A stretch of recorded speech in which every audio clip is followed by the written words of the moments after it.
All right. How's everybody doing? What's going on, guys? How you guys doing? Yeah. Cool. We're just getting started here. Give me 1 second to kind of get organized. Let's go with the speaker view. Got a lot of people jumping in here. I saw that, Joseph Singleton. Cool. All right. Let's just get a couple minutes. All right, cool. So a lot of you guys probably saw we had some big updates this week for actually today for our heat map, right? And I know that a number of you guys are having some issues with it showing like keyword. Key there is you just got to do a hard refresh. Your browser's trying to use a lot of old files and they've changed. So it'll happen on its own. But if you just like hold down the shift key and hold down the shift key and hit the refresh button in your browser, if you're using Chrome, then that will cause it to bring in all those new files. So we'll talk about more about those changes in a little bit. But to start off with, I just want to hear, does anybody have any wins they want to share with us from last week or the last couple weeks? I got 2 clients last week. No. Awesome, man. I'm gonna mute if you guys can mute out that aren't talking right now. He said he's making a cake, so I can only imagine. Got one today, but I couldn't show her the heat map, but I rolled with it. Okay, cool. So you landed 2 clients this week, right? Yeah, both one was worried. They're both from BNI, but one was really worried about his Facebook. He's like in a franchise cleaning franchise. Okay. I was like, you know what? I can connect those posts with this GMB and I can manage it from this. So I got him on that.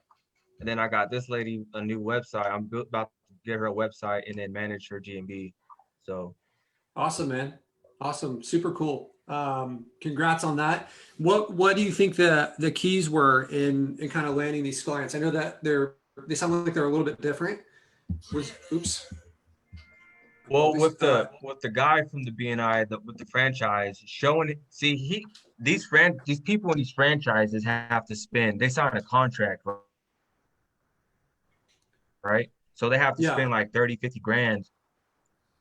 They have to spend it on their franchisees SEO, right? And I showed him his heat map and it was all red. I was like, bro, like you're wasting your money and like these people are wasting their money on their SEO. And I showed him that. And like all their anchor text on their backlinks on their homepage were just nothing to rank for. There were no keywords on those anchor texts. It was all their name. Who wants to rank for EcoMage? You don't want to rank for EcoMage. You want to rank for house cleaning. You know what I mean? That's Stuff right. like that. And then for this lady, she's an older lady. She's from Australia. She's an interior designer. And so I talked to her like a couple months ago about everything she needs to do, and because when we talk about, we just went from there. So that was that. That was before, I had the heat maps and stuff. But we finally followed up. I was trying to show her today the heat maps, but this little glitch was happening. So the glitch that's happening there is you're talking about the one with not being able to share right now? Yeah, like it won't populate and it's staying blue. It says keyword. I almost had another guy today for a pizza restaurant. Matter of fact, his GMB. I like it, man. Let me share my screen with you guys and just make sure, because there's a couple things going on here, and that's just the way it is with software when you have big changes. But let me share my screen with you guys, because I know that I've had a number of tickets come in, and I've had people reaching out to me through Messenger. So if you guys come down here to your heat maps, your research, and then GMB heat map, you'll notice that we have a lot of different sections that we've added in here. Okay, so it looks a little bit different. It's the same basic functionality. We've rearranged this to make it a little bit more accommodating of what we're going to do more often. So we're probably looking at our GMBs the most, so we put that first. For some reason right now, it's just like auto highlighting that. We're going to fix that. And then you have map URL just like you did before, but you'll notice that there's like these two, there's a couple new changes here with, now we've got keyword and keyword list instead of just keyword. So we'll talk about what that is in a second. You'll also notice that there's this up here, it says load. So I just wanted to kind of run through with you guys what is going on here. If this isn't working for you, if this part of it is not working, all you need to do is a hard refresh. When you try to use a keyword list or I think some people, it's come back and it just says keyword here instead of actually whatever their chosen keyword is. So that what's causing that is just like, or that can be fixed by just doing a hard refresh. So, I can hold down the shift key and then hit this little button if I'm in Chrome. It's a little bit different, I think, for some of these other ones, but whatever it is. So say I wanted to do like Firefox hard refresh. That's all I have to do. And I can figure out, so for that, you're going to do Control F5, right? So find out whatever browser you are, do a hard refresh and get the latest files from here, because otherwise you're going to have unpredictable results. So the way this works is you can go over here to keywords. You can see I've already got like 2 keyword lists. So I have this roofing keyword list. If I want to make a new one, I can click here and I can make it whatever I want. So, like Joseph was just talking about the pizza restaurant, right? So maybe I want to call this one pizza, and then I could add keywords like this. So I could say pizza near me or something like that. Best pizza place. I don't know what the keywords are for pizza, but you guys get the idea. So I make this list, I save this list, and then what will happen is when I go over here to create a new heat map, I can choose, just like before, I can use a keyword, but now I can use this list. So if I do pizza, what it's going to do is it's going to run a heat map for each one of the words on your list for whatever grid you define. Okay.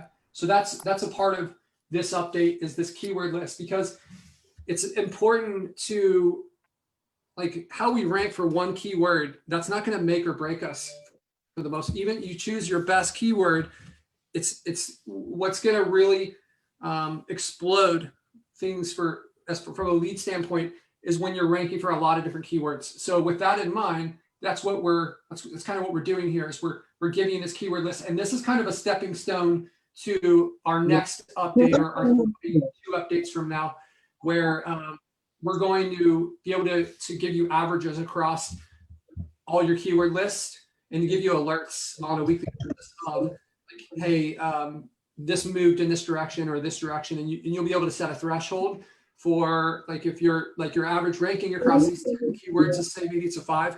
Somebody, you guys mute out if you're not, like, I'm the only one talking and I'm getting some feedback there. Somebody can give me a heads up and let me know who that is. That's causing that feedback. I appreciate it. I see Delania has her mic on. Okay, I'm gonna mute her. Here you go. Okay, cool. All right, so this is going to kind of build into some additional ones. With this, we also have the ability to schedule. Okay, so it's like we're going to try to put as much automation in this as possible, and the schedule is going to work right here. So I can go and choose new. I can make whatever schedule I want. So if I wanted, I think I had roofing on there. So if I go roofing schedule, and maybe I want to go like roofing Baltimore, whatever city I'm in. And then let's say I want it to run on Tuesday.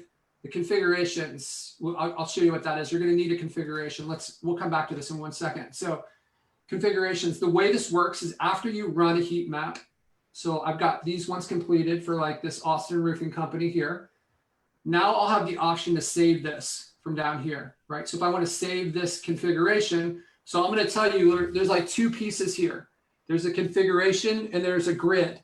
So a grid is this over here. So that's the terminology we're using for that, the actual location on the map. So it's going to be, right now, it's not, when you run the schedule, it's not doing it's like, if you have a custom shape on the grid, it's not going to do the custom shape. That's coming real soon, but it will take the position and the size of the grid and however many points you have. So that's a grid, and a configuration will be everything over here. Okay. So for instance, it's the GMB, it's the keyword, it's the center, and all this stuff.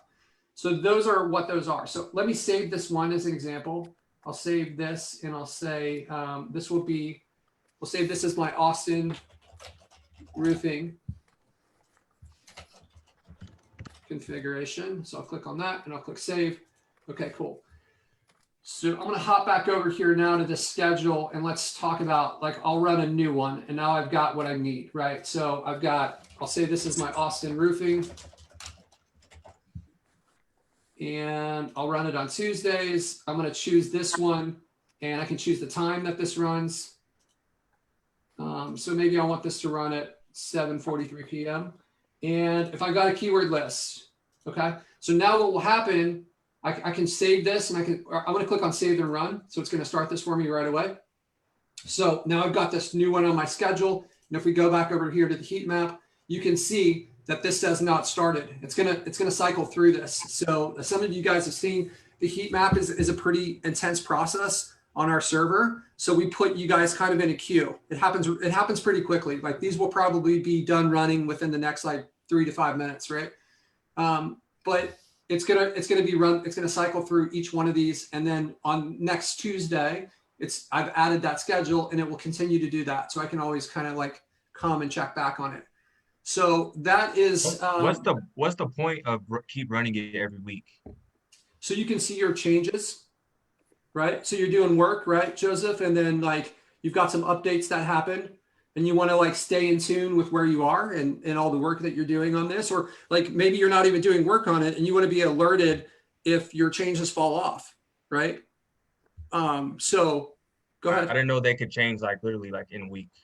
Yeah, I mean, you can set it at whatever frequency you want, right? The change is going to happen at some point. I'm not sure like at what frequency they change, but I think Google's constantly reevaluating this stuff and deciding what's going to be the best, right? So, like I said, you can set it at whatever frequency you want. Hey, Patrick. But if also too, it would be good for scheduling. Like if you have an SEO client, like you're talking about getting GMB optimization, let's just say you got a GMB client that you're doing for $300 a month or $350 a month. You can run one every 2 weeks. And it would be awesome to be able to, once that get a notification that that's run, and you can obviously send it right over without having to think about, checking to make sure. Because obviously the more you give an SEO client information that you're doing what you're supposed to be doing, the longer you're going to keep them. So obviously that would be good to have that scheduled out for your, people that you're doing your GMB optimization for. Yeah, absolutely, Jared. And one of the things I want to add to this is we want to set it up so that it can be like a report that's delivered and set it up. So like, hey, I want this to go out every Tuesday to this email address or this email address. So we kind of have to get some of these things in place, and then we're going to build on it from there. So I don't know, like I know that there's some like other rank tracking stuff that exists for your GMB, but unless, I mean, you guys have seen, if we click through on one of these, let's click on this Austin Roofing Company here. Let's just bring this up and we'll choose this guy. Okay, so you can see how much the things can change across town, right? So unless you're combining, for like, I think we can agree that the GMB area is the most important part of local search, right? So unless you're combining a heat map type situation with, with a reporting on it, I don't understand how local rank tracking can really work, because what a lot of these things do, in my opinion, is they're going to take one spot on the map and then they're going to report that to you on a monthly basis or a weekly, whatever you set. But what I'm trying to do is I want to get an average, right? I want to know what my average score is. And that's why we put this in here. You can see these two are in progress and this one hasn't started yet. But so that's what this is about. The average is so much more important than any one spot, right? So some of the changes that we're going to be, I was actually hoping it was going to be today, but it's going to be probably Friday. We're gonna have a lot of tagging and search features that we're adding in this, so you can sort the heat maps, like the heat maps that you've run in the past, a lot of different ways, and kind of combining that with the averaging. The averages will tell you like where you are in the market. Are you number one? What do you like when your average says 1.0, then you've probably maxed out that GMB, and maybe it's time to set up a second GMB and create one that says 2.0, right? So this can give you the real rank tracking. And I don't know the system that works this way yet, where it's like averaging out all of these and then providing you that and then giving you updates on a weekly basis for that. The scheduling is a part of that kind of goal to move in that direction. All right. I don't know. Does anyone have any questions on this or anything I can answer? I'm trying to get the questions brought up on here from the Facebook area. All right, cool guys. Just give me 1 second here. All right. So, so that's a big update. With this update, we broke the ability to share. Like if you try to share this thing, you're going to get an error. So we should have that fixed by tomorrow morning. Yeah, we just, I'm not exactly sure what happened there, but it's no big deal. We'll get that fixed pretty quick. We're aware of it. If you guys want to be updated, feel free to create a ticket or just try it tomorrow and it should work for you guys. So, I mean, there's a lot of strategies that we can use to this. I think the important thing is trying to make it easier to aggregate the data from a bunch of different keywords. Because I know for my agency, you know, what we'll do is we'll focus on one keyword to start with, where, I mean, we're going after a bunch, but we'll name our GMB, our first GMB, with our primary keyword as a part of it. And a lot of times that keyword will start to rank well, and I'll look at some other keyword that is not exactly that, and I'm doing terrible for that other one. And I also have noticed that the phone really doesn't start to ring off the hook until we're ranking for a bunch of different keywords, not just that one, even if it's the best, like the best one. But you a lot of times you'll notice that if you're ranking really well for like the top keyword, like if you're ranking for carpet cleaning, then you're probably going to be ranking for carpet cleaning near me. Those usually kind of tumble like dominoes, but you need to be looking at all these different ones and then building your strategy, not just on a keyword, on like the main keyword. You want to build it on like your collection of these, because that's when you're going to really start to dominate, right? And then if you can start stacking up GMBs, and this is where that like multi-GMB strategy that we've talked about a few times, where you're going to use a different name and go after some of these other ones, is like, maybe you've got like carpet cleaning and you've got another GMB that focuses on rug cleaning. And then maybe you got a third one for upholstery. And, you know, when all three of those start to click, that's where you can start to move that client from like, you know, $500 a month to $1,000 to $1,500, $2,000. Because if you're dominating all of those like different kind of keyword groups, then like this is where you can demand top dollar for stuff. Cool. All right. I'm trying to see if there's any questions. Does anybody on the call have any questions or anything that they want to go through? I got a quick question, Patrick. Yeah, absolutely. So when talking about that multiple GMB situation just a second ago and from last week, I've got a friend who's got a business who is in kind of a unique niche. He's got just one GMB. I haven't looked into it yet to help him, but you know, as I mentioned last week, we're in the greater Los Angeles area. And so I'm going to start trying to use this kind of a test way to get our feet wet with the software. But he doesn't have anything in his GMB name other than just basically his business name, nothing for location, nothing relating to the niche. So would the first thing be to help really change that whole name for that GMB and then potentially build another couple GMBs as I rank them in the greater Los Angeles area so that I can get more spread for his business? That would be what I would do. Is I would change his name, and I would change his name in a way that includes his current name. So for instance, let's say his current name is like Bob's Company, because you said it doesn't have anything from like the niche. And let's pretend that he's in like roofing, and I want to go after roofing company. I'm going to change his name to be like Bob's Roofing Company, right? Or like maybe it's Bob Jones. I'm going to find a way to kind of blend his name in there, because here's what Dave, what you want to do is you want to get the keyword in there, but you want to do it in a way where it doesn't look spammy, right? If you can get some branding in there, then you're not going to be harassed by Google. And it's also, you're probably going to increase your click-through rate by making it look like a more legit company, right? Does that make sense? Yeah. See, because the thing that I'm struggling with, I think, say in his case, is using his as an example. In his GMB and in his business name, he has the word entertainment. He primarily is a mobile DJ person, but he has a team of people that come out, they're dancers and things like that, and has other things with it as well, from, you know, photo booth to other customizations for those events. So I'm thinking, okay, how can I better optimize his existing GMB with these things that we've talked about, while getting more coverage in the greater Los Angeles area by maybe building an additional second or third GMB and changing the name for those, while also again covering Los Angeles. Yeah, I mean, Dominate. right. I would be doing like let's stick with Bob. So like Bob's DJs of Glendale, or like DJ Bob of Glendale. Like is that Glendale? Is that part of LA? I know that's part of Phoenix. Yeah. Okay. Yeah.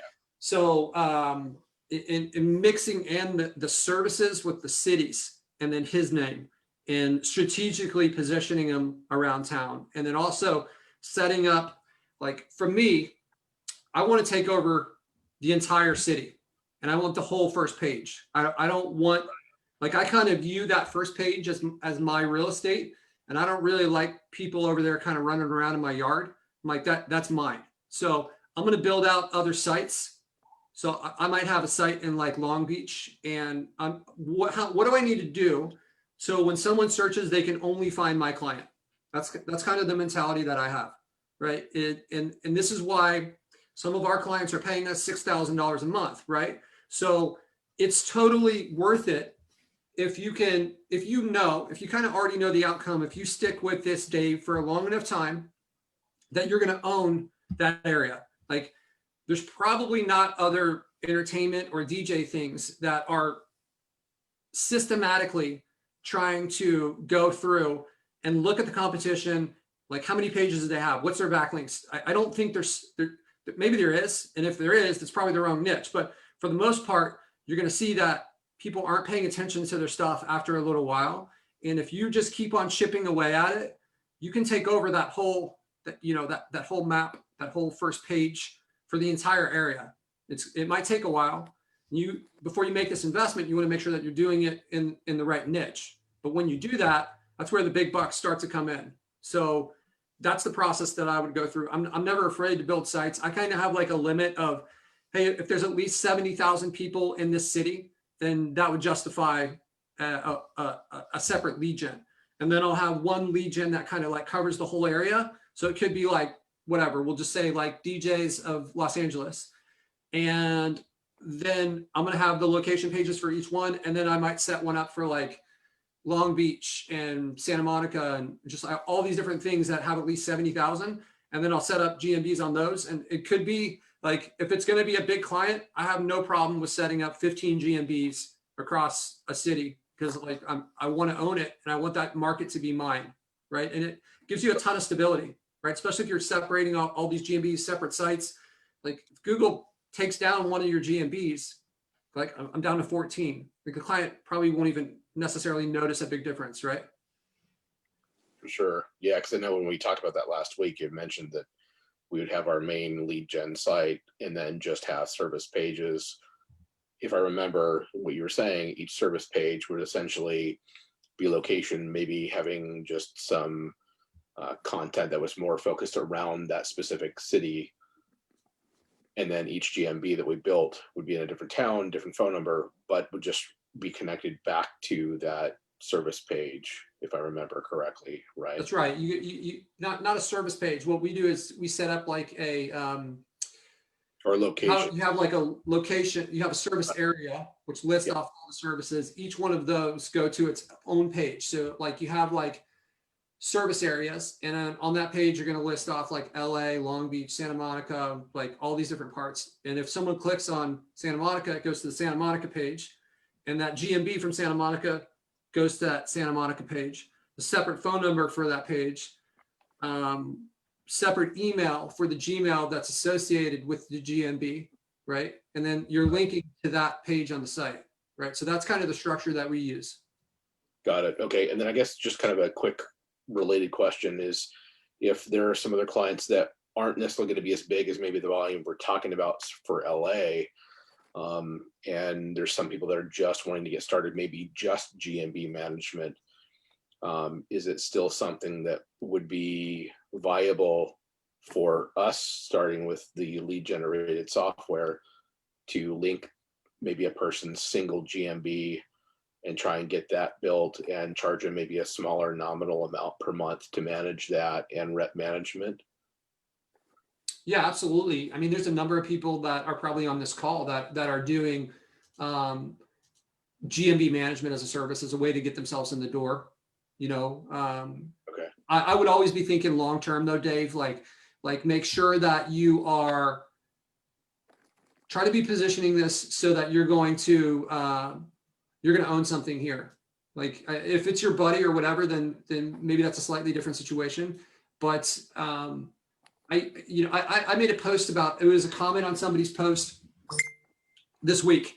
And it was, if you were to compare the hourly rate of working this stuff for somebody else versus doing it for yourself, it's like through the roof in favor of you doing it for yourself. Because if you were to just take all the JKers and like it was possible to determine the hourly rate of all that, right? The longevity associated with SEO versus the longevity associated with lead gen. We're doing this stuff one time for our lead gens. And like, I have stuff I haven't touched in almost 5 years that the people are paying me. What's my hourly rate for that now? I don't have, I had a few SEO clients. I don't think I've ever had an SEO client that lasted more than like 15 months, right? So all that work that I did, I'm never collecting any more money on that. And we have a limited amount of time, not only with like what we can do to build our stuff, but even just to be on this planet, we have a limited amount of time. So if you know the hourly rate is going to be way better when you're building stuff for yourself, like think about that when you choose to do this for somebody else. It's like, I get it where it's good to have the fast money, but the decisions, this is part of my post, the decisions you've made in your past, they've all averaged out to be who you are now, Dave. You're the average of all these decisions that you've made, right? And that's going to be true a year from now.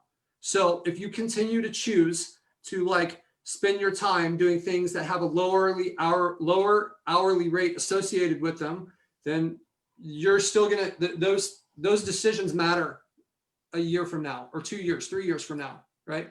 What I did is like, they have that saying that the bamboo tree grows for 3 years underground before you see it. And then it shoots up like 80 feet in 1 year. That's kind of how I feel like my progression was. I laid this huge like network of stuff and I like put everything down and then it just like shot up. Like I was willing to wait, right? There's that, I think I've brought this up a few times. There, like the delayed gratification is one of the strongest correlations. The ability to have this delayed gratification is one of the strongest correlations with success. Many of you guys don't know that experiment they did on these little kids. It was like 30 or 40 years ago. They put them in a room and I think it was like a marshmallow or a cookie or something. And they said, hey, you can have this cookie now, or if you wait 5 minutes or something, or 10 minutes, I'm going to give you 2 cookies. And like, I think it was 90% of the people took the first cookie. And then 10% waited for that second cookie. So the experimenter like leaves the room, the child's sitting there with that cookie or marshmallow open in front of them the whole time. And they couldn't resist it and they ate it. Well, they went and looked back on the most successful, and those 10% people were way more successful than the 90% who couldn't wait. So like, if we know that's the case, then like maybe some of us can just wait a little bit longer. Maybe don't spend your time on that like quick SEO money, and let's invest in ourselves, especially like the beginning of a new year, like 2021. Let's invest in ourselves for something that's going to be like way more profitable for us long-term than this, like taking that first cookie, right? Yeah, it sucks that we're doing this work and we're not getting it, but you're an average of these decisions that you're making today. And if you want to be somebody different, you're going to have to start thinking differently on this stuff. Yeah, no, I appreciate that, Patrick. That's ultimately really our long game, is to build a bunch of lead gens and the GMBs as you described. It's just right now trying to at least fill a little bit of the immediate smaller gap financially because of our personal situations. So that was kind of the reason why I was asking about a little bit of GMB management as we're really building everything else. Right. I think that your question, the reason I answered it that way, I think your question is kind of like indicative of like a bigger mindset shift. And,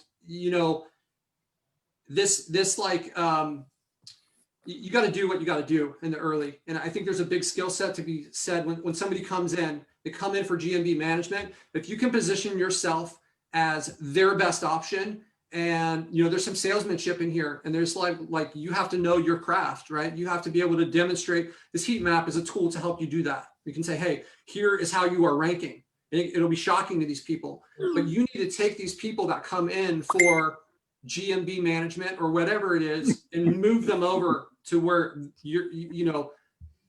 maybe they're paying for the development of your stuff. I'm going to where it's kind of like they come in for this. Nobody comes in and says, hey, build me a site that you own and that I rent from you. And it's going to, they're never going to come in and say that.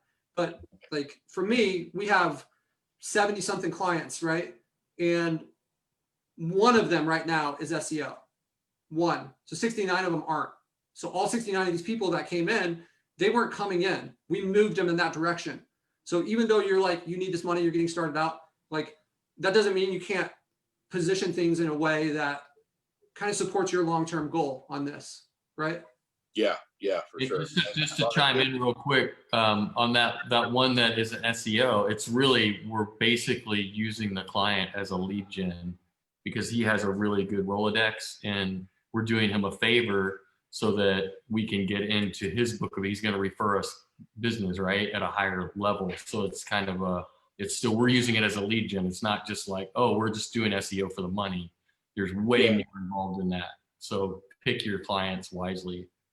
For sure. No, I appreciate you saying that, Jeff, because in fact, that's kind of one of the things that we're looking in this friend is it's kind of the exact same thing. He's heavily connected in LA, so that, we're planning on kind of trying to work on. Hey, Patrick, can you mute Zach? Yeah, let me find him. Oh, I see there's a mute all button. So I'm going to mute all, and then I'm going to. Sorry, guys. Jeff, and you guys can unmute yourselves. I just kind of like got everybody at once because I think there may be more. Yeah, Dave, that's cool. I'm just giving you a little insight, just so you guys can be thinking a little bit more. I mean, I know, money's funny as we all know what that feels like. And so, sometimes you need to do SEO. But I would limit it, as Patrick was mentioning. And then if you do it, like, put some stipulations around it. And, like the way we approached, this other client, this guy that we were doing this SEO deal for, I told him no 3 times, and he just kept coming at me like, I want you to do it. And I was like, okay, well, I don't know, like maybe I'll refer you to somebody else. And we ended up taking it because we put all these other stipulations on things that the client was required to do for us. So maybe think about it like that, like when you're being approached with SEO, just a potential deal, just structure it like that. And say, I usually don't do SEO. It's not my business model. If you like look at it and you think it might be good for you, then structure it in a way where you're going to get them to do some of the grunt work, or you're going to get them to give you some referrals, or they're going to get them to get you some GMB, whatever it is, so that you're not strapped with all of the work for just a paycheck. Yeah, for sure. No, that was kind of the approach with this friend, is that at the end of the day, he's pretty heavily connected with a lot of different people in different industries. So the goal would be to help us then get connected with those folks eventually to really build that lead gen, like you said. Yeah, I would hammer those stipulations and just keep harping on it, like, hey, I'm doing you a big favor, Okay. by doing this. Well, ironically, he's not really happy with his website either anyway. So, I think maybe in the longer term, it may be something that would work out for us, that if we can show him what really is involved and what we can build for him, that we could eventually build some sites that are around his niche as well, and really get it all together as a package to help him dominate the greater LA area. So, Right. I'm not sure if anybody else in the group at least could touch briefly on, if they're just doing GMB management, what are people kind of charging even for that range too? Just if I do get people in the future to know roughly what that looks like. I think it's important when you're trying to come up with these rates is you can find other people in the group that are doing this, but like, why don't you base it on what your time's going to be? How much time are you going to spend on this? And what amount of money do you need based on that time for you to be satisfied?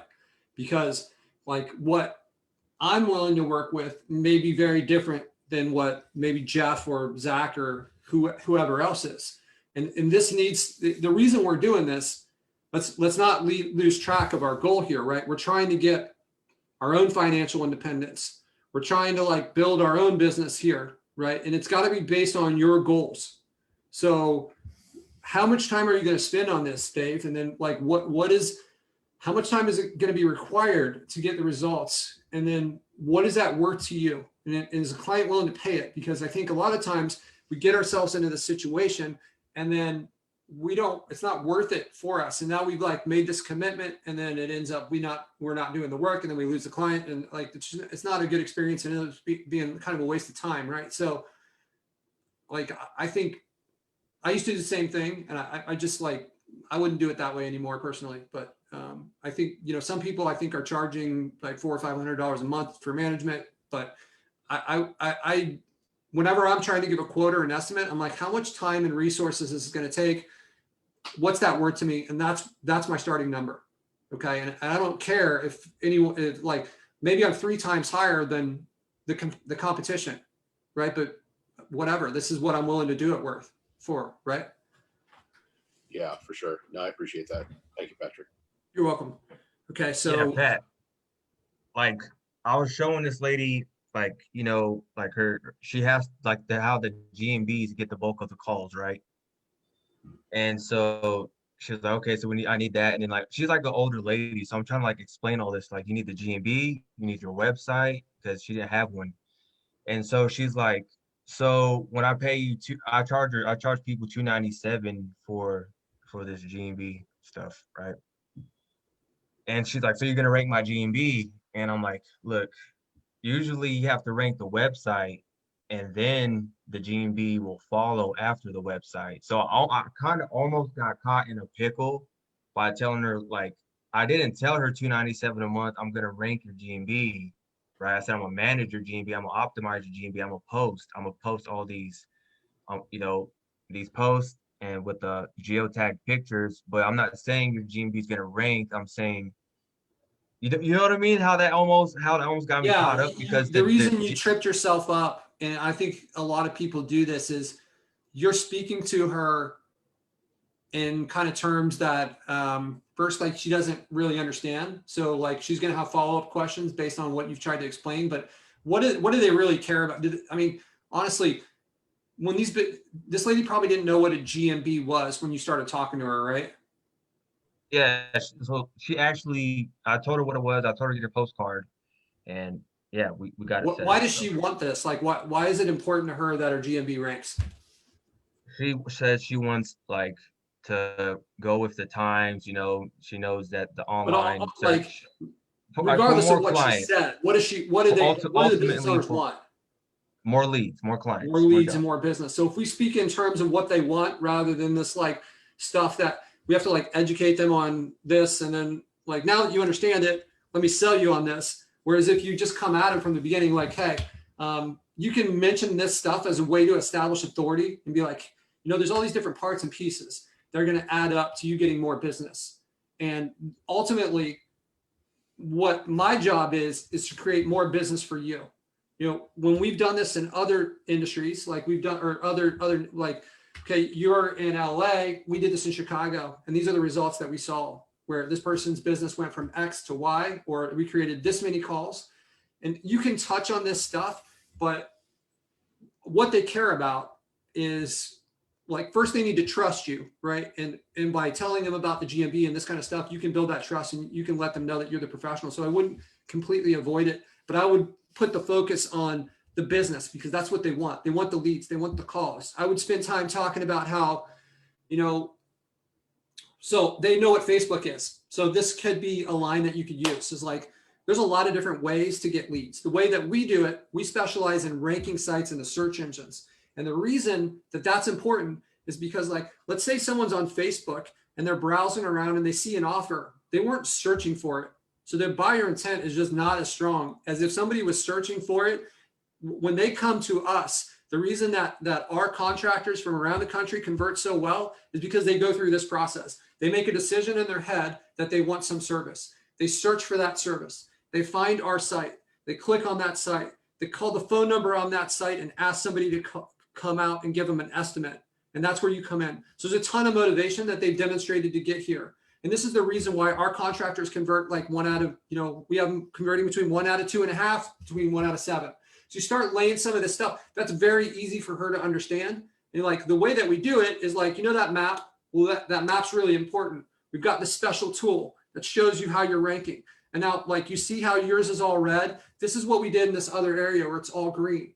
So these numbers are where you're ranking, and it changes across the city. And like, now that I have this information, I can use these like ninja skills that I have.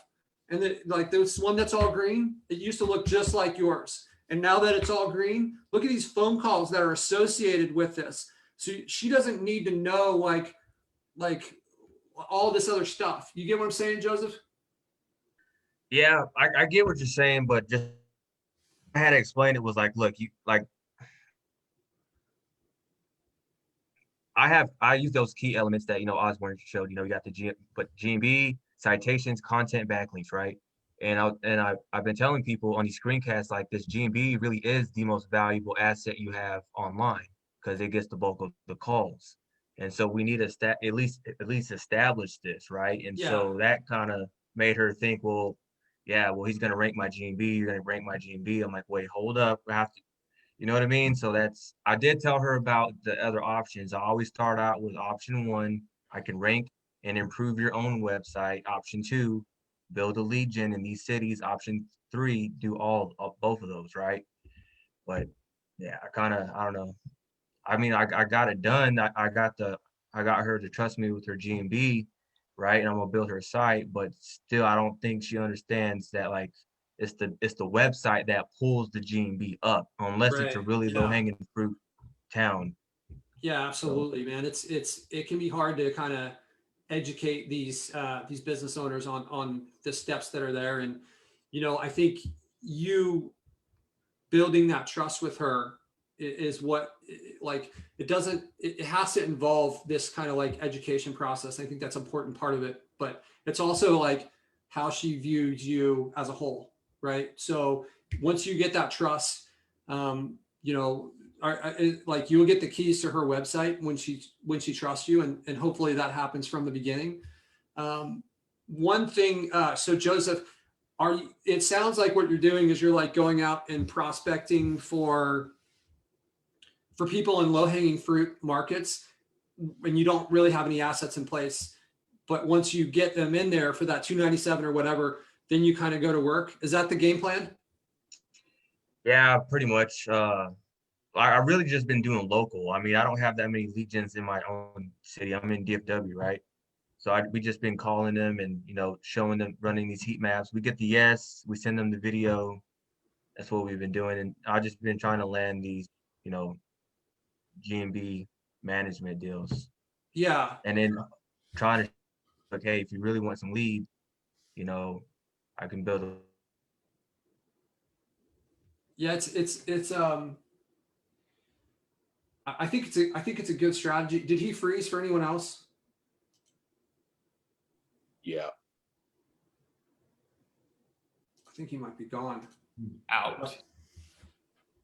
I'll answer it like he's still here, so that way when he comes back, I think one of the things that I've noticed is whether I have an asset in place or whether somebody comes in and they start paying me, it's not really profitable until my stuff is ranking, right? And it's certainly not passive until my stuff is ranking. So if that's the case, we get a lot of referrals in our agency, and we end up running ads.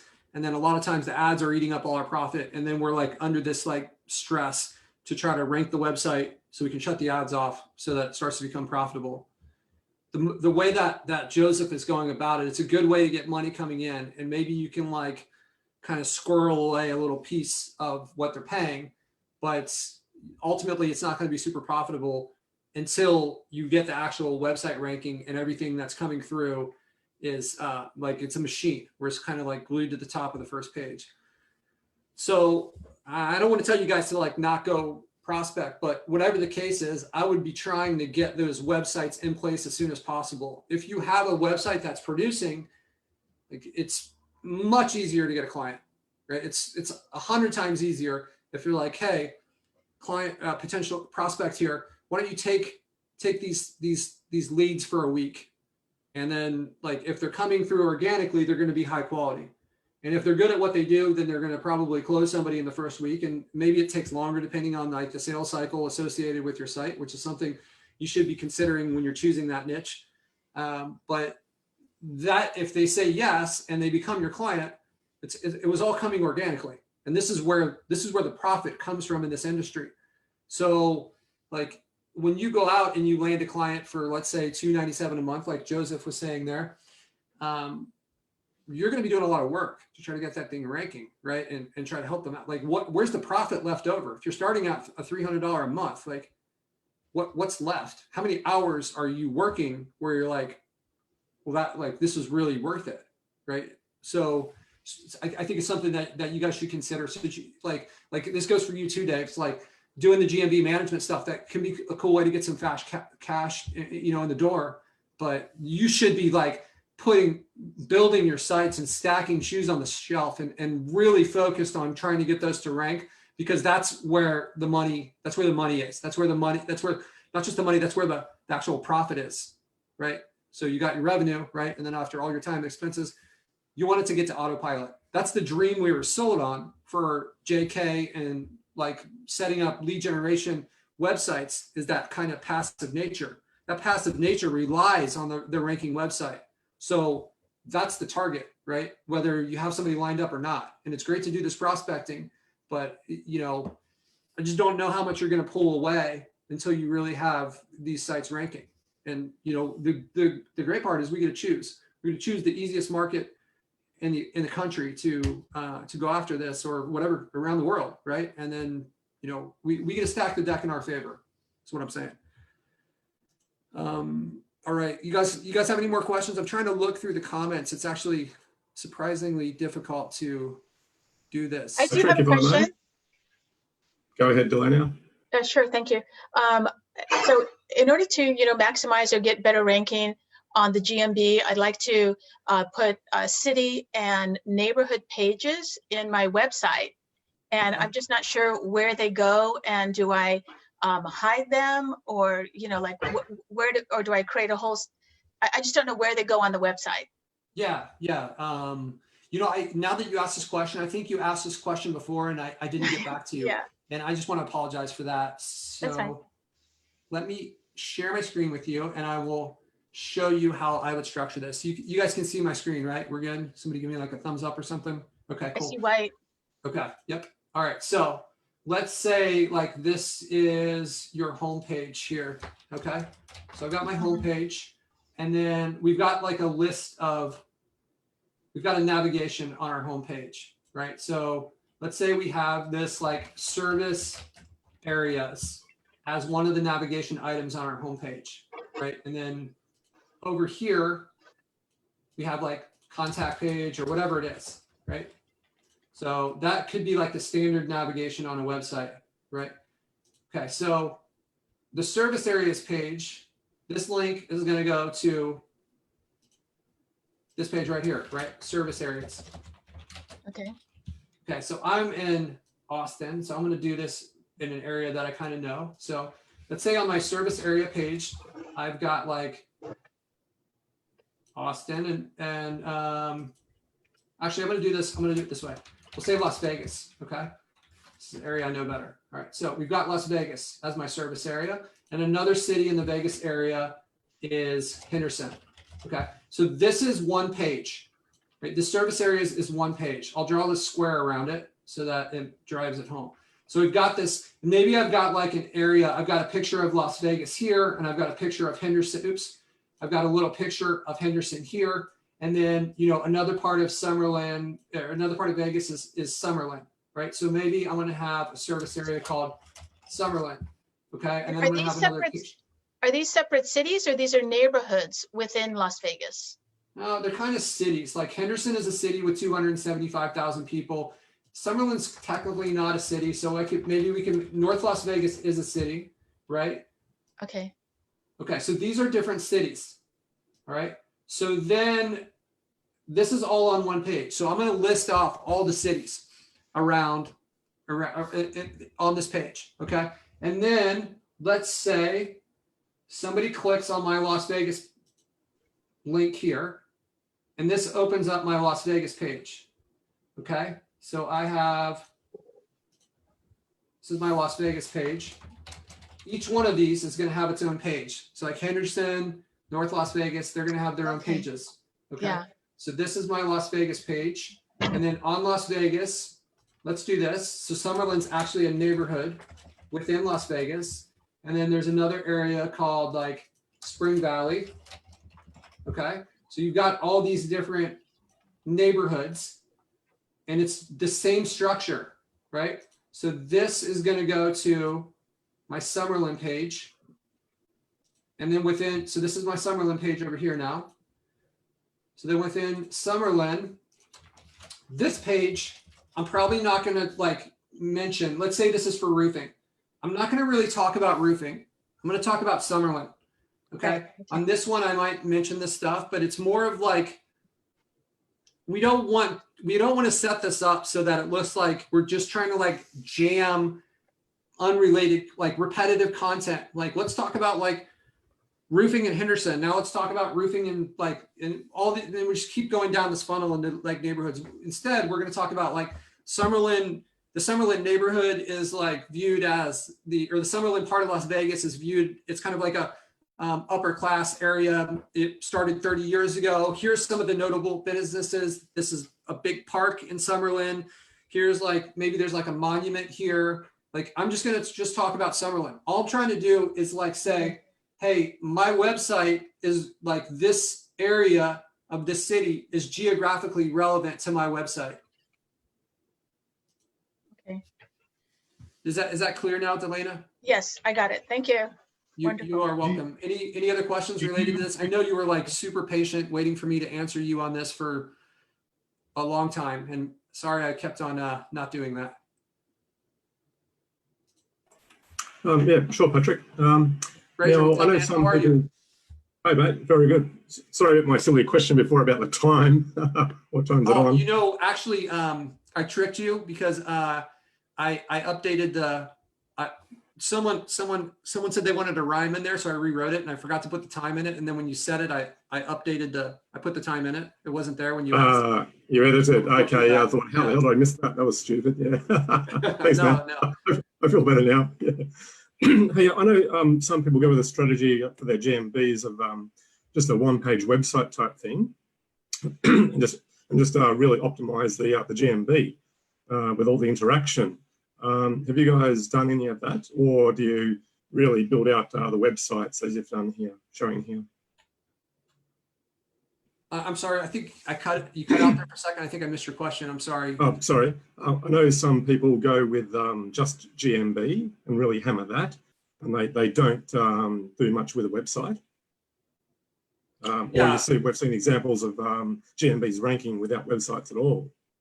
That's true. I mean, that can happen. But we also know that the website is like an influential factor in the ranking of our GMB, right? So it can be effective without it if you choose like the right low-hanging fruit. I don't know what the longevity of that looks like. You know, like what are we looking for?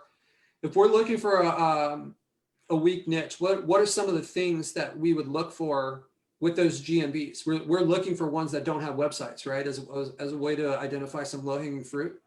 So if that's the case, then what does that say about that strategy? And like, what's the longevity of that? How long is it going to be until like somebody who knows what they're doing or somebody in JK comes along and says, oh, look, Fraser, he doesn't even have this is ranking and he doesn't even have a website. Let me build a website with the GMB and I can overtake this guy. Could be a way to like get there faster, but I don't know. I've never done it that way, and maybe that works. It's just it's not how I would do it personally.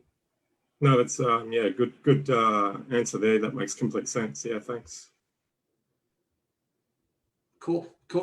All right. Can I ask a quick question again on this drawing that you just created? Yeah, it's beautiful, isn't it? It's marvelous. Better than I could have done.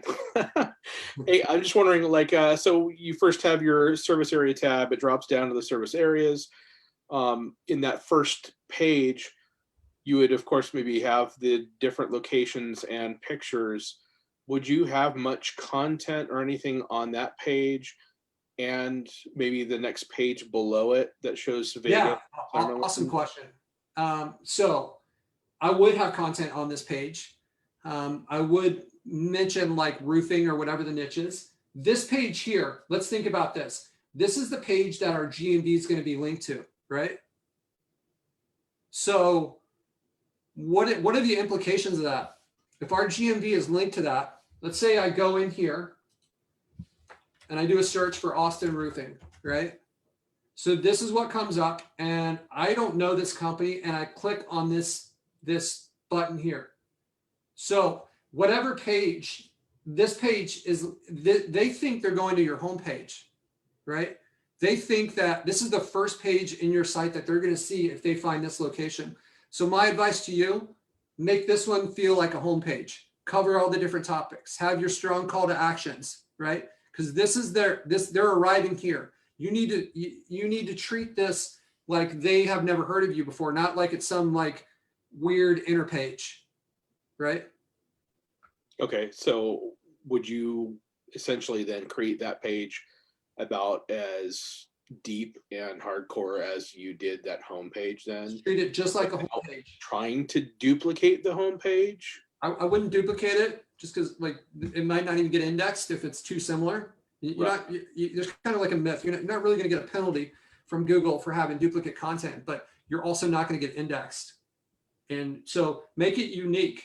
You know, there was a video that I put out a few months ago about writing unique content, and it's kind of like endless ideas for this. If you can, like, I don't know, it sounds kind of stupid, but like if you can like get excited about it or like do it in a way that's going to be very engaging for the user, answer their questions, serve the purpose here, not just like, oh, do I have to like do another one? Like, just like, how can we make this as attractive as possible to these people?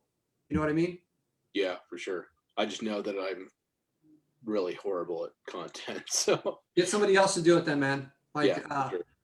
Like don't like there's no reason to do stuff like that. You're not going to be good at something you don't like to do. Yeah. Okay. I just wasn't sure how intense that particular page would necessarily want to be versus, like you said, the home page. Yeah. Yeah. Cool, man. Cool. All right. We got any other questions? I did that shift refresh thing like 30 minutes ago. It's still stuck. Do you want to, are you in Chrome? Yeah. So you basically like held down the shift button and then click this right here. And then when you tried to run it, it's showing keyword here instead of the actual keyword that you wrote. It's not, it's just stuck. Like all my circles are gray with an X. Oh, yeah. So, and I got a blue box. Yeah, like that says not started. Yeah. So, it puts you in a queue based on how many people. This process is super intense on our server.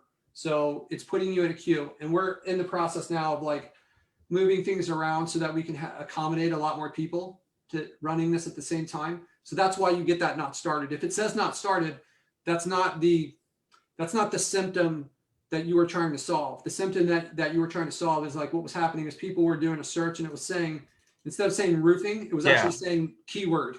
I did a screencast, everything was fine. And then like, I guess an hour later, you guys updated it to where you can add keyword and keywords.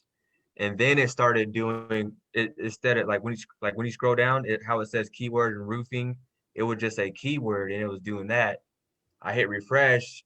Now it's just doing with the X's, all grays and. Yeah, it's gonna stay X's until this thing says until it says in progress. So you're it's been like that for like half the day. What's that? I'll just wait. I mean, it's been like that for half the day. But okay, because you guys that's a different thing because you saw like I ran these, like I don't have any priority to run mine ahead of you guys. So I started this one at the beginning of the call like 48 minutes ago, and it already ran it. So I would try to repeat that and see if you still have the same thing. You like maybe there's some kind of weird glitch or If it continuously stays that way, then make a ticket, and maybe there's something with your account. I assume you have like credits for this, Joseph. You're not like out of credits or anything. No. Okay. Yeah, keep me posted on that, man. Try a new one. Maybe while we're on the call, try a new one and see if it starts within like 5 minutes or so. All right. Cool. All right. I think someone had their hand up. Yeah. I had a question, Patrick. What's up, Lou? How you doing, man? Hey, man, how you doing? Good. I have a question just about actually reporting to clients, like at the end of the month. I have a towing client now, so obviously there's no like form leads coming in, but Yeah. how can I sort of, I don't want to give him access because apparently like they told me that they can see the GMB. There's no way of not showing that to the client if you give them client access. Yeah. So two things, three things. So first, you can export a spreadsheet to them, right? And Yeah, you like can the give them, CSV. a list. CSV. So Yeah. that's one way. You can put it in a Google Sheet too, and then maybe that way you can just send them a link. So the second thing is they can see the GMB, but they don't have the ability to make any changes to it. So just so you know, like they get a dumbed down version of the GMB management as a client.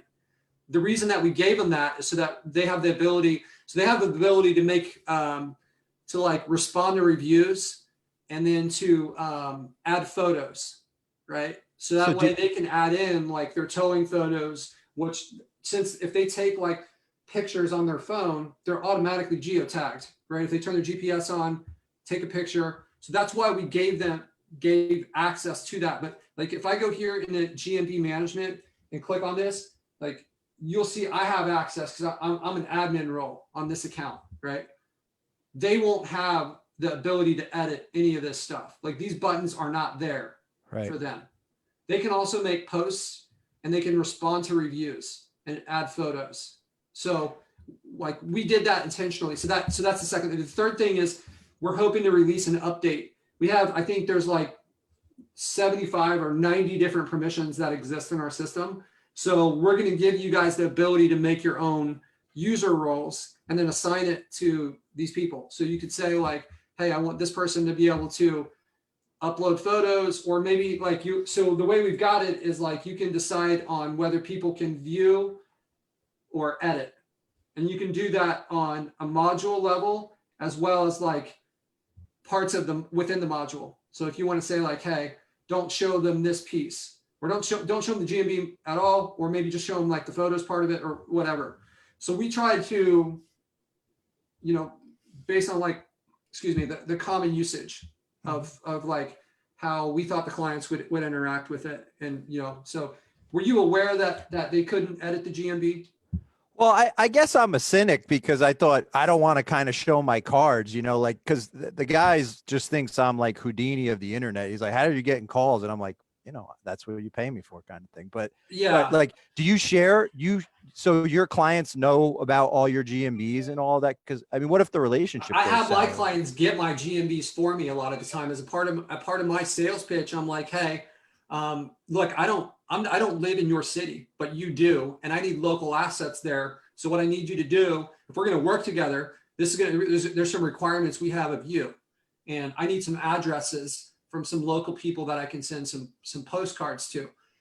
Because they know how we do it, doesn't mean they know really how we do it, right? Because they know it's coming from the GMB. You think this tow truck guy is going to like, oh, okay, it's coming from GMB. Now I'm going to go in there. I'm going to dial this out. I'm going to geotag my photos, get some citations. No chance, right? You could tell him how you do it and he won't be able to recreate it, right? Like this, there's no, I mean, there's probably some small percentage of tow truck drivers in the country that if you taught them this, they would just like instantly be able to run with it. But if you look through like us, we've got all this training that we go through in JK. And then when we get started, everybody still has questions and struggles with it. And like we go through this like education system.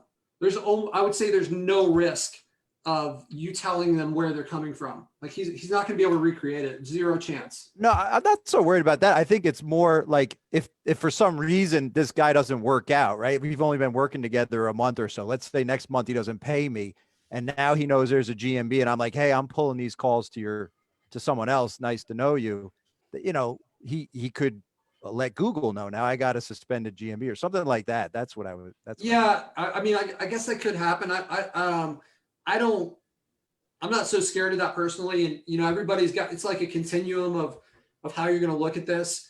I think that people, a lot of times they come down into like two different mindsets. They come down into like an abundance or a scarcity mindset. And that like energy for me seems like more of the scarcity, like fear, where I'm just like, I'll deal with it and run with it and like not lose out on like this huge benefits because of some possibility of something happen. I don't know. Like it's just I the hear- way I work with it. But yeah. No, so for your clients though, what you do is you just give them user access. They can obviously listen back to all the calls. They can see the GMBs and you roll with it and it's all good.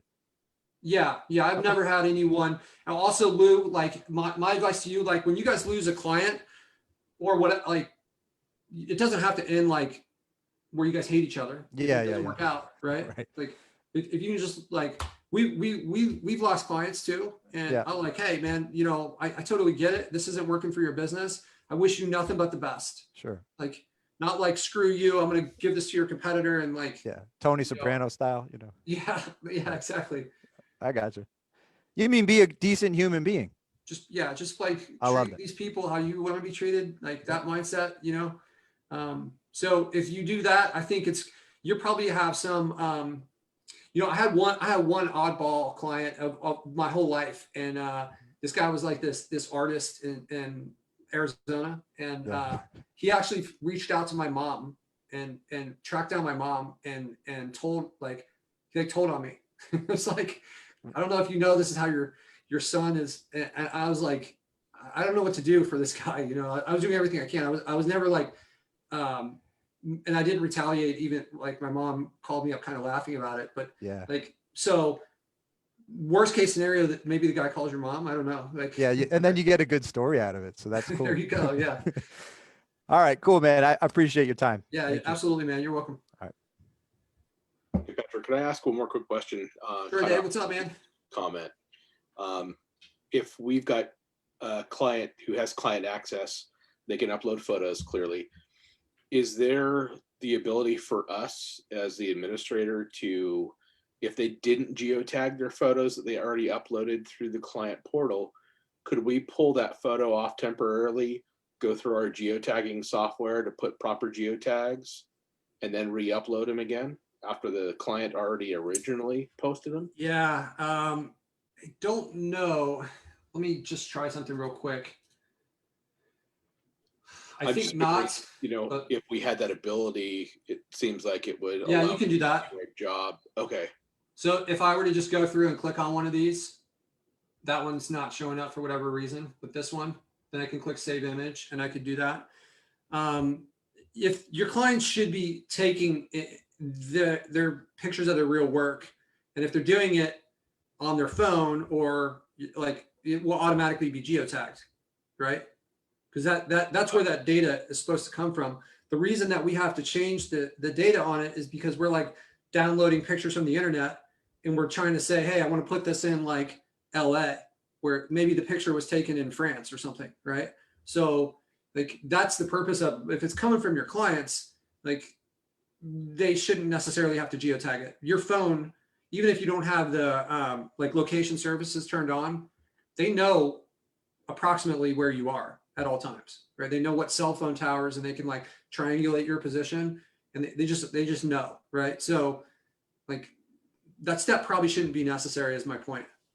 Yeah, no, I feel you. I just was thinking on the idea of, you know, extra little skill set to really more fine tune the work that we're doing to really optimize someone's GMB coverage, as an example, just so Yeah. that if maybe they took some legitimate photos of a job site, but let's say one of the numbers in the heat map we're trying to dial in a little better, and it's just a little off from that specific neighborhood, we could still use that legitimate photo, but then pull it off that they uploaded, change the geo coordinates slightly, and then re-upload it so that it helps our coverage a little better on our end, you know, optimizing their GMB.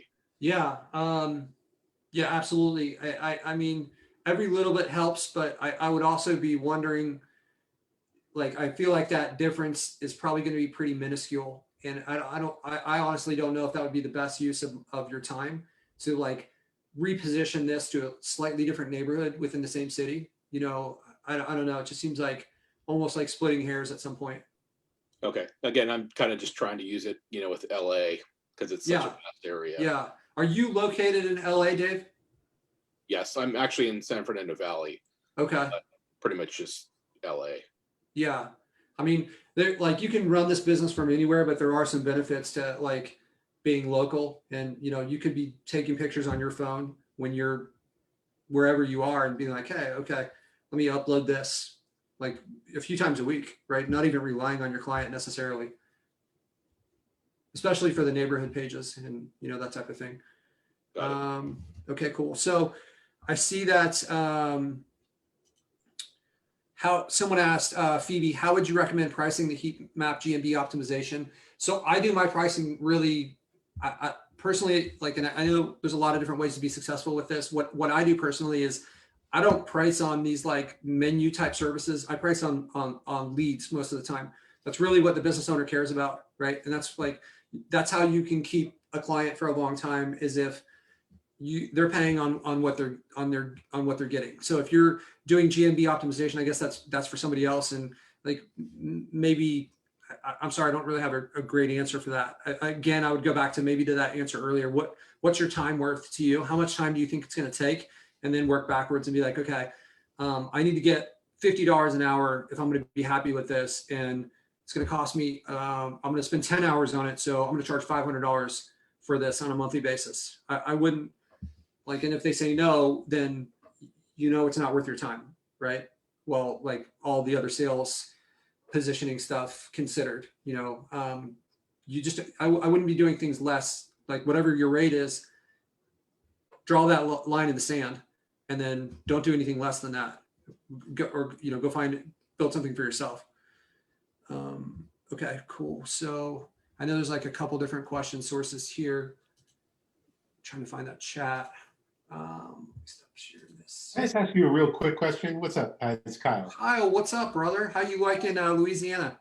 Oh, dude, it's the best. It's the best. I love it. Are you hanging out with Jarrett Miller all the time? We hung out once in person, and we're gonna be hanging out more often. We talk regularly, though. He just hung out with you to get you to move there, and then he starts ghosting you.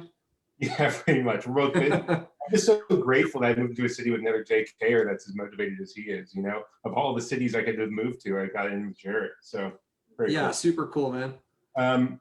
Easy, quick question. I use a tool called GeoImager for my geotagging, right? Mm-hmm. And I know this might fall into the splitting hairs category, but it just makes me all paranoid that in the metadata it still says GeoImager made the metadata. GeoImager's brand is in the metadata. Do you think I have to worry about that, or should I be using a different tool? I think you're right that it does fall into the splitting hairs on some level. I would also cross-reference it with some other tools. I think the one that my team uses is called like XFer, like EX. I'll type it into the chat somewhere, or maybe I can open it. I think it's like something like this. This one. I think this is the one we used. Okay, cool. We have, we've completed, I think, 75% of what we need to do to launch the Geo tagger into lead generated. And I didn't realize you were doing that. Yeah, we just, That's very cool. then like Google had a bunch of updates and we had kind of like, we had to put it on pause. So we're hoping to have that out pretty soon. So you can basically go through here and drop this. I don't think it has that track on it after you do these. When you geotag a photo, does it wipe information that links it to being a stock photo? That's a great question. I would say partially. I think Google has a lot of photo recognition stuff that they can determine. Like, I think they're looking at more than just like the metadata to determine if it's a stock photo. I think that they can, like, hey, this is the same image that's on this other site, that's on this other site, that's like all over the place. Like, okay. I think that happens. So it's great. Like, if you know what you can do, Kyle, is like let's say you've got like a landscaping person in Michigan and you're in Louisiana, you could drive around where you are and take pictures of people working on landscaping and trees. You got all these photos that are going to be unique, and then you could change the geo data and tag it to Michigan. That's a great idea. Oh, why didn't I think about it? It's so obvious. My God. Yeah. Okay. Yeah. I try not to get too in the weeds with this stuff because I know that these are just minor little impacts on our rankings. But you know, I have to. I'm trying to add content daily to my GMBs, and I just get paranoid every time I click upload because I've seen these things suspend right in front of my eyes for doing something like uploading a photo or making a post even, you know, so I get paranoid about the whole stock photo thing and geotagging. Yeah, you know, I think this like there's this like cat and mouse game that's constantly going on with us in Google, and like, what do you think they're trying to do with all these suspensions, Kyle? What are they trying to prevent? Well, I mean, the obvious answer would be spam. Yeah, they're trying to prevent spam. So what are they actually trying to like? Who are they trying to show? What type of site? What would be their goal? Their goal is to show the best contractor in the area.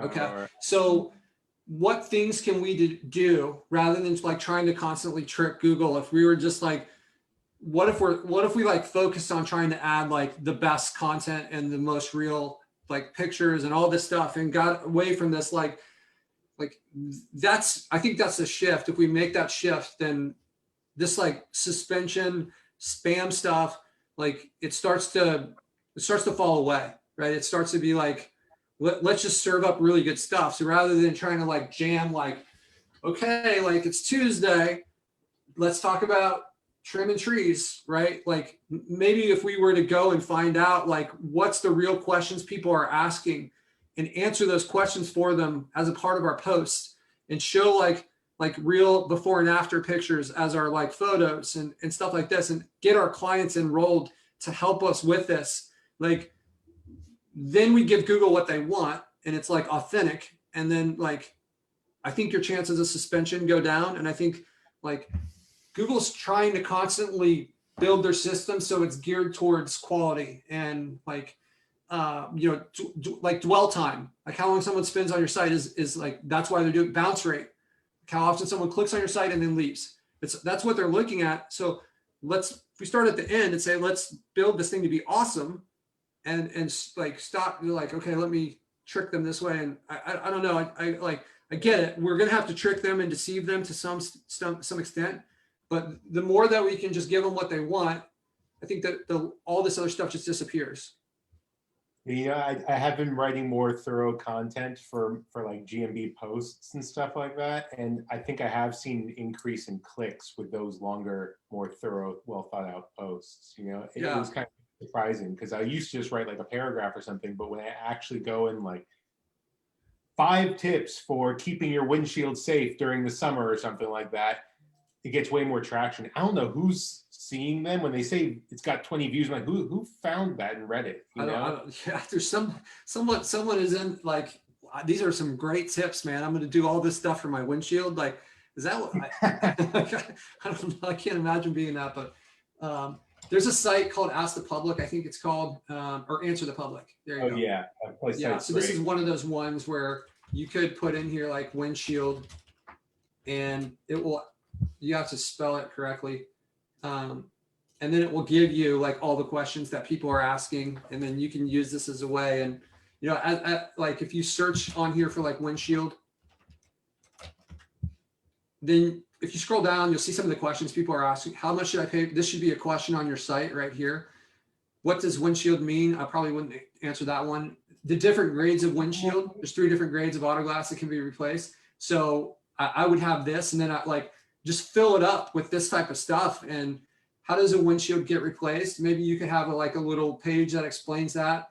The safe, like before, but it's like a good little tip for everybody in here. Like I've been Googling, like say you have a auto glass business, you go auto glass repair infographic, and you find an infographic on it, and then you have to make sure that the content on the infographic isn't duplicated in actual words on the page, because if the content's in the infographic, it's just in an image and Google's not crawling the words on the infographic. You know That's what I mean? right. Yeah, I would do the same thing. Is like I think building out these graphics can really help your they can Well, I help was your, saying copy the your content on the infographics, I find. I'm sorry. I was saying just kind of like copy and rewrite the content that's on. the Yeah, infographic. yeah, for sure. It's a great way to direct what you should be talking about because this like was important to somebody. They did research and they went out and now you know like 4 reasons to choose AutoWest fitters. That's probably not. Maybe you talk about safety, quality, price. This is very specific to somebody. Let's like maybe like the benefits. I don't know what this is going to be. Winterize your car. So that could be for you guys that are in the colder climates, you know, creating stuff like this, the 7 steps. Maybe you take the top 5 and you make like the 5 steps, like 3 things you have to do this winter. I don't know. Yeah, Change sure. it a little bit and use this as a starting spot. I think that's a great idea, Kyle. Well, cool. I don't want to take up too much time. So thanks, Patrick. Talk soon. Yeah, man. all right? It's good to see you. I'm sorry that Yo, Jared's being Patrick, mean. I got a question. Demetrius here.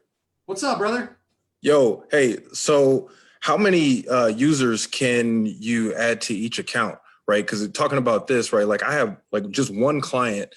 We got like 30 GMBs right now, and we're launching 2 locations a month right now.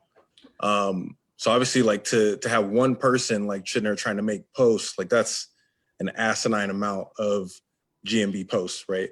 So I've been talking to a couple of people to hire to literally just start, building GMBs, making posts, things like that. So can I assign them as users to go in and start doing some of these posts, right? So I can start leveraging some of these people and make more use of their time. Yeah, there's no limitation on users. So Sweet.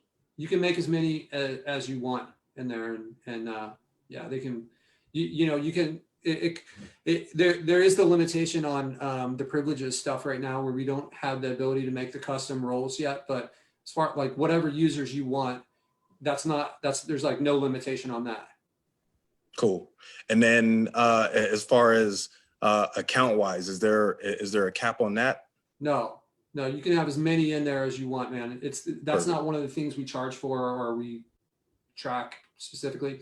One thing that will happen is if you try to like log in as like Demetrius, I think you're up in Oregon, right? You're in like Bend. Yeah. And then you like also logged in a few minutes later from San Antonio or from Austin. It's gonna like block your account for a little bit. But if you set up the different users accounts, then it won't like that. That's what those are for, right? Is each user should have their own thing. Yeah. Cool. Okay. Yeah. Thanks. Hey man, it's good to see you, bro. You too. Cool. Hey, Patrick. Hey, how's Diane it going, here. Diane? Good. So I'm newer. I'm just getting my first sites up. I have 8 sites that I just published recently and Cool. trying Congrats, to get yeah. through those. Thank you. And so I had a question. I was trying to go in and I put up one of them in reputation management and I got the link for the Google reviews and things. And then I tried to attach the Facebook to it and it let me like do the Facebook Connect and then it showed up with like the really long string of code, but then it didn't do anything. And when I went into the pages tab, it didn't show like my business pages and I don't know what I'm doing wrong. And I tried to look for some, tutorials or the info things on it with the help search and stuff. And I didn't see anything on that and what I'm doing wrong. Yeah, so we're actually we've had battles with like back and forth with Facebook. The Facebook part of it is not working. I meant to have it removed and it looks like they left it in one spot and they removed it from the integrations page. So that will be coming back real soon and it will be coming back with like a lot more functionality. We've just had to prioritize other things above it right now. So currently it's not functional and that's why you're having the issues with it. Okay. Well, I'm glad to know that I'm just not an idiot because I was just No. struggling. I couldn't Yeah, figure it's- out what I was doing wrong with it. Okay. And then I had a question too. So I probably took some really bad advice and I got a couple GMBs created by a service. And so they're up and running and they're verified and I can see them. But when I go into them, so they're located in one state, but you know, when you click on the maps thing on your tool, it shows that they're in a completely different state. So they were verified somewhere else. They hid the, you know, completely wrong state place that they verified them. And then they put the service area where I want it in the state that I have it. So obviously that's not going to work for ranking it and doing citations and what have you. So I'm going to need to do address changes. So I'm kind of curious, like what somebody's advice might be in terms of submitting an address change. I know it's obviously going to trigger a re-verification. I'm going to have a postcard sent and what have you. But, you know, starting out not so familiar, you know, listening to like Greg say, like, let the baby rest for 30 days or what have you, like what would be your advices to try and get this to go a little bit more smoothly? Would you wait 30 days before submitting? Would you update hours? Would you submit descriptions? Would you do pictures and things before doing the address change? Or would you do it before doing that stuff? Like, what do you think's the best? And I mean, obviously I have a couple so I can test it out, but any advice on how you might approach it? Yeah, so first things first is you said that they're actually, the location is in another state. Yes. So when you pull it up on a GMB, like it shows it as a service area that I asked for. So it looks okay on Google Maps, but when I put it into lead generated and then I say find on the map, it puts the pin in a completely different state. So it was verified somewhere else and then they changed the service area. And when they changed the service area, they changed it to a completely different state. Is this a niche that you're like pretty, that you want to kind of keep to yourself, or is this kind of like a well-known niche? Or no, one of them is tree service. I mean, it's everybody does it. Let's just bring it up. So what's the name of the GMB? So one of them is Tree Experts of Cleveland, I believe. Yeah, so see, it says Los Angeles, California there. Yeah. For the drop down. Okay. So if you pull that up though, it's going to give you a service area of Cleveland. Yeah. Okay, here is what I would do. But then when I see, like when I pull it into lead generated, you can actually see the lat and longitude of where in Los Angeles it was pulled up. That's pretty cool that lead generated does that. I didn't even know that it would have that capability. Yeah, it's awesome because it's the same thing with like my personal agency site. Like I can see it's hidden and what have you, but like lead generated pulls in the lat and lodge of my condo. So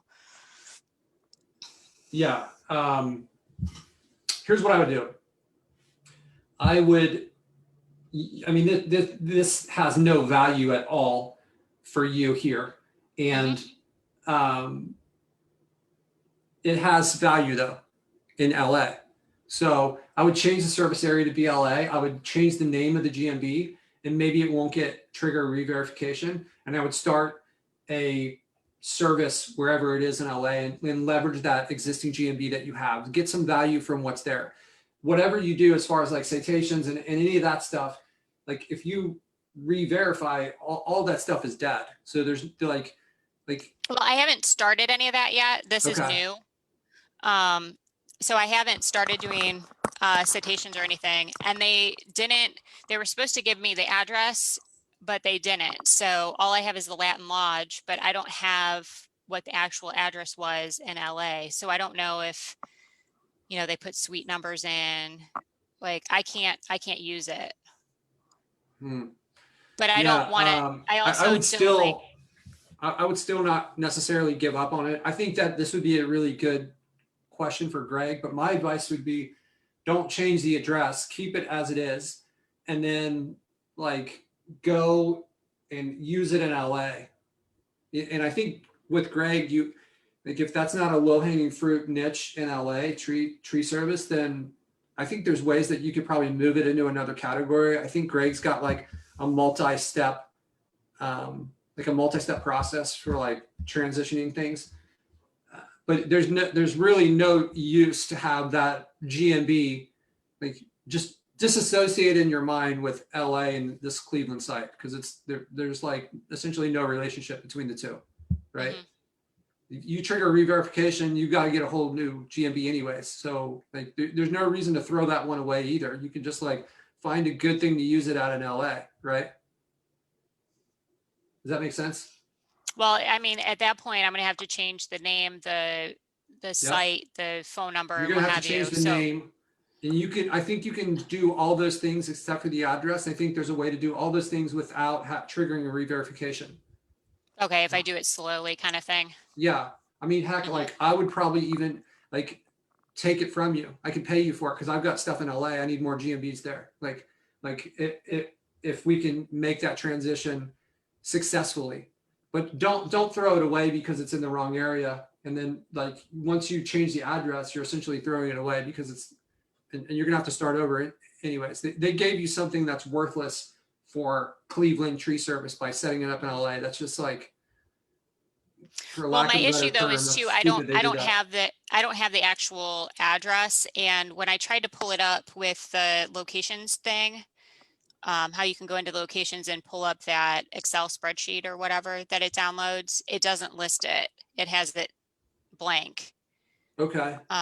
Which is the same as when I hid my agency site. I don't know why that happens with some of them, but I don't have the address for citations is the other issue. Greg made a video showing us how we can go into like the settings and the specs and all the nerd crap and the websites and pages, how it can reveal the site. It's a video on somewhere in the Facebook group.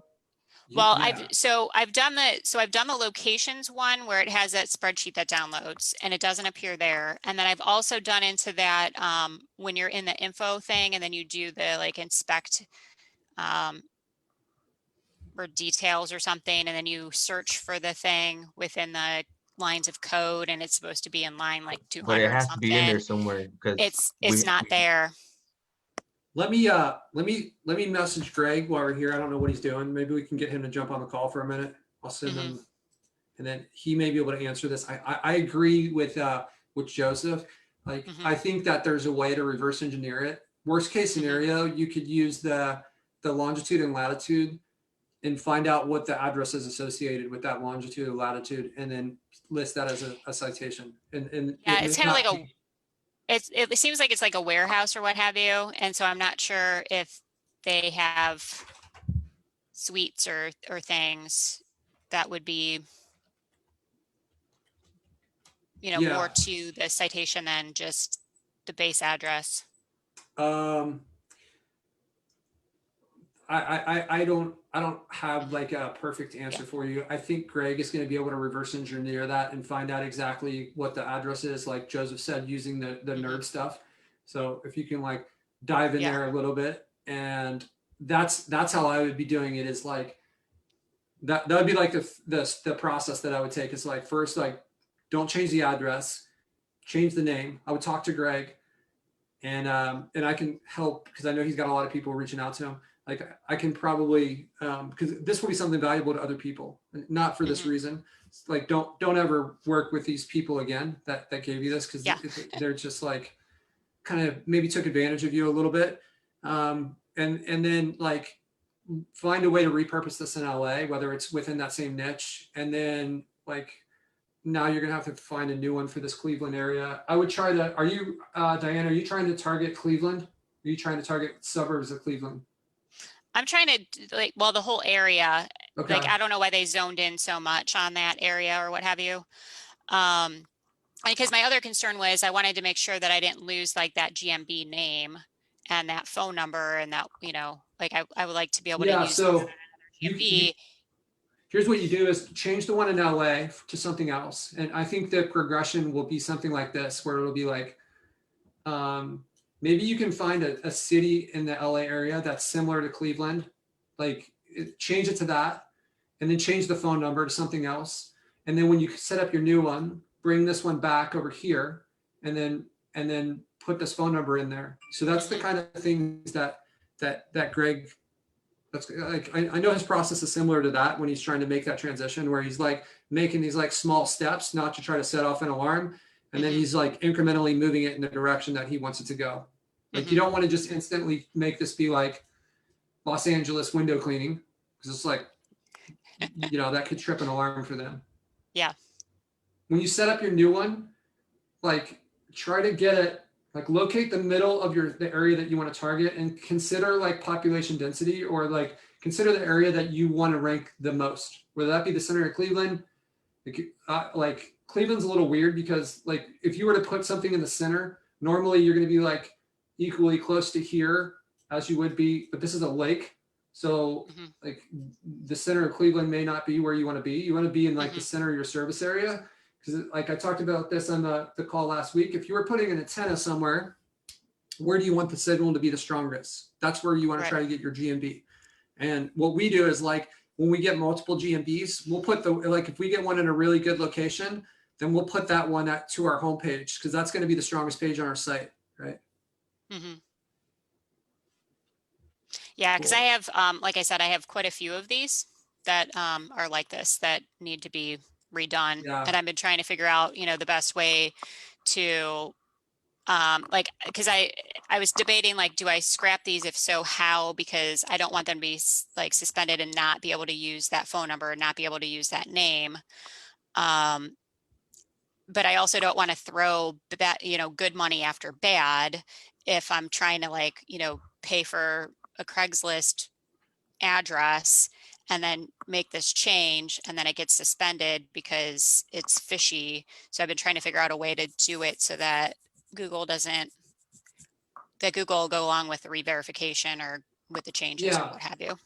Yeah. So, I mean, that would be the way that I would do it. And I think that this is salvageable, just not for this site, but for other sites. And, you know, you haven't done the citation, so like changing the phone number is not that big a deal.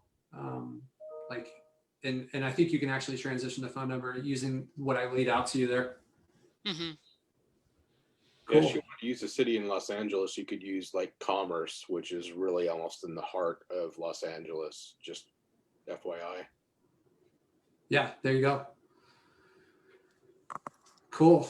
All right, guys. And then I have one more question. Yeah, sure.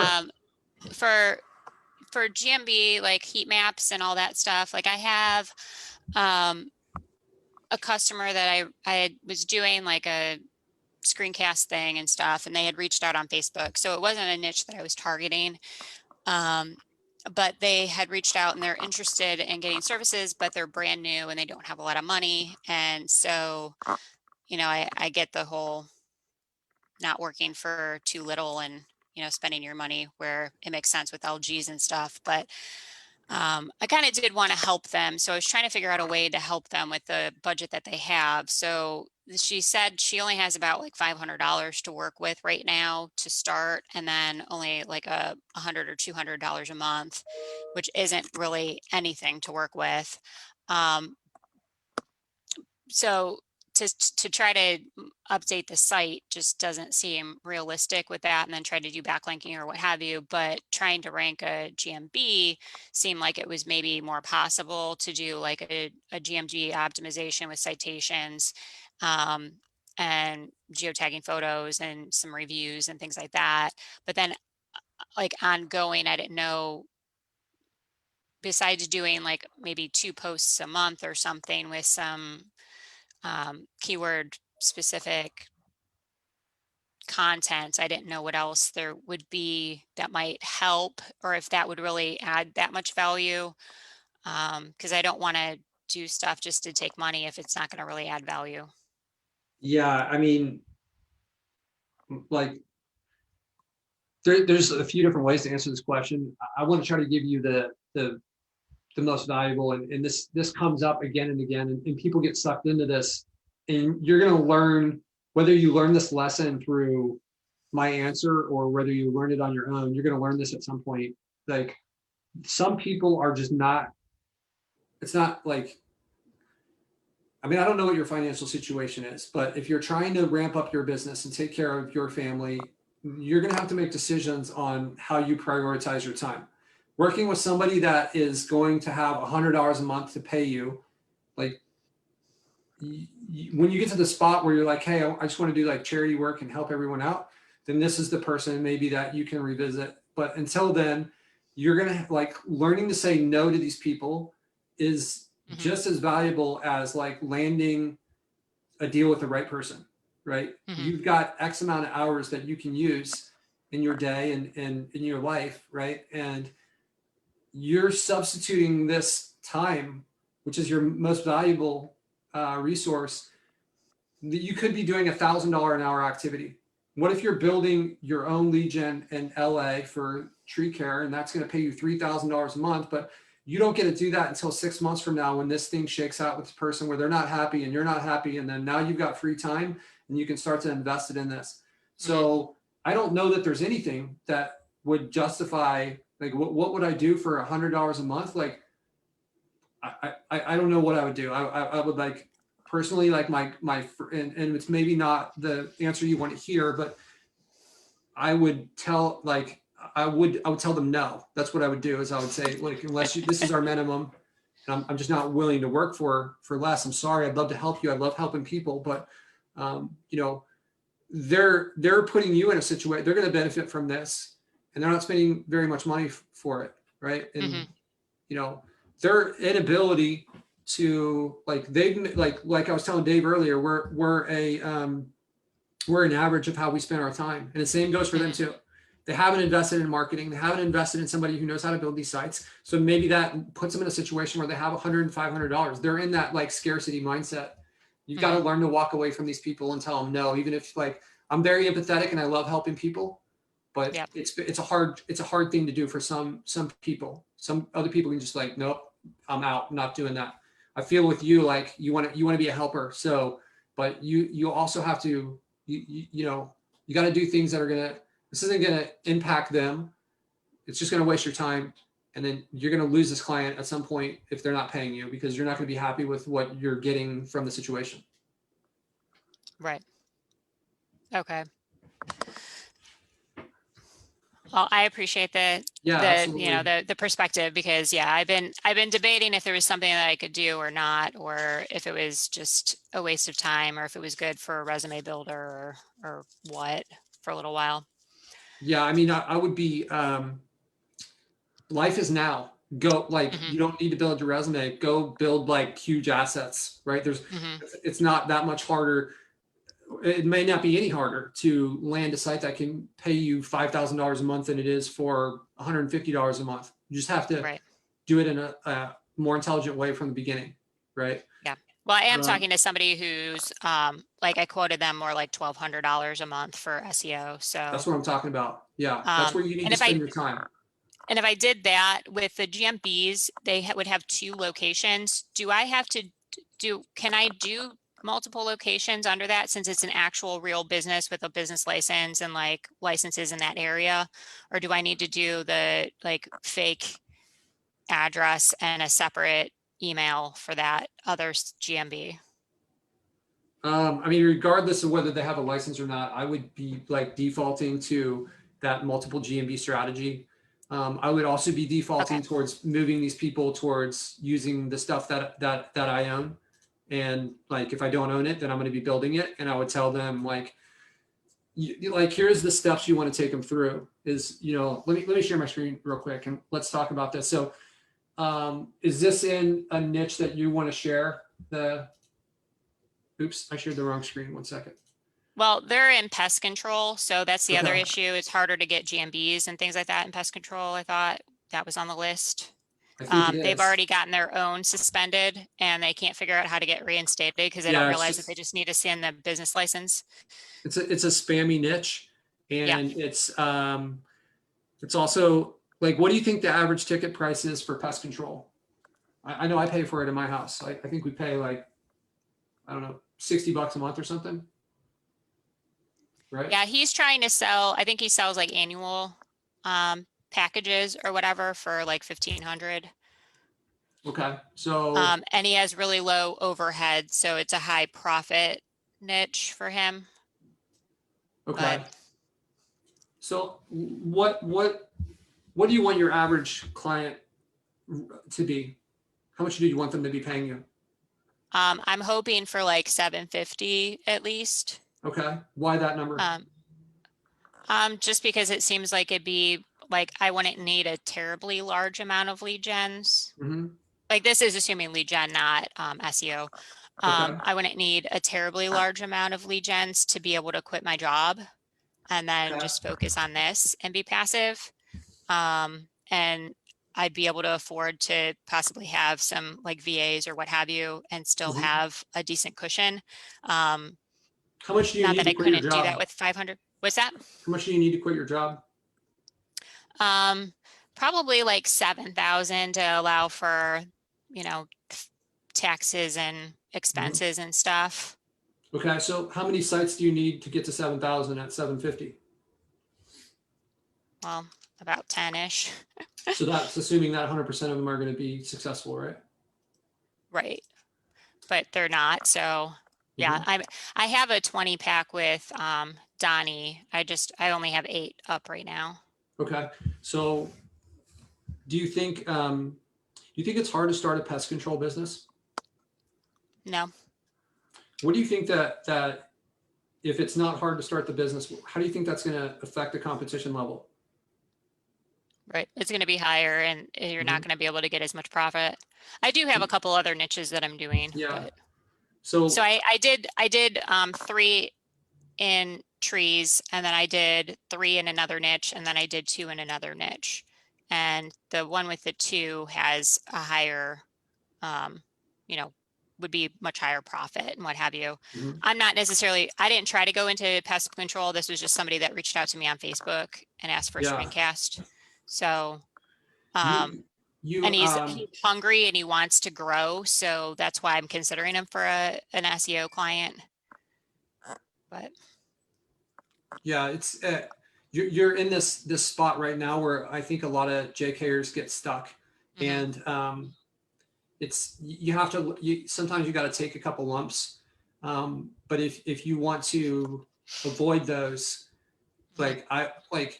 yeah, you can do this, and Dan has a saying, don't get mad at your money, right? Where it's like, if someone's willing to pay you, then like find a way to make it work, make the deal. I think that's great, but I also think that like you can position things really well in your favor, and like you're choosing to go into a niche where there's going to be more competition. You haven't gone down that pathway yet, and I'll tell you, like if I have, let's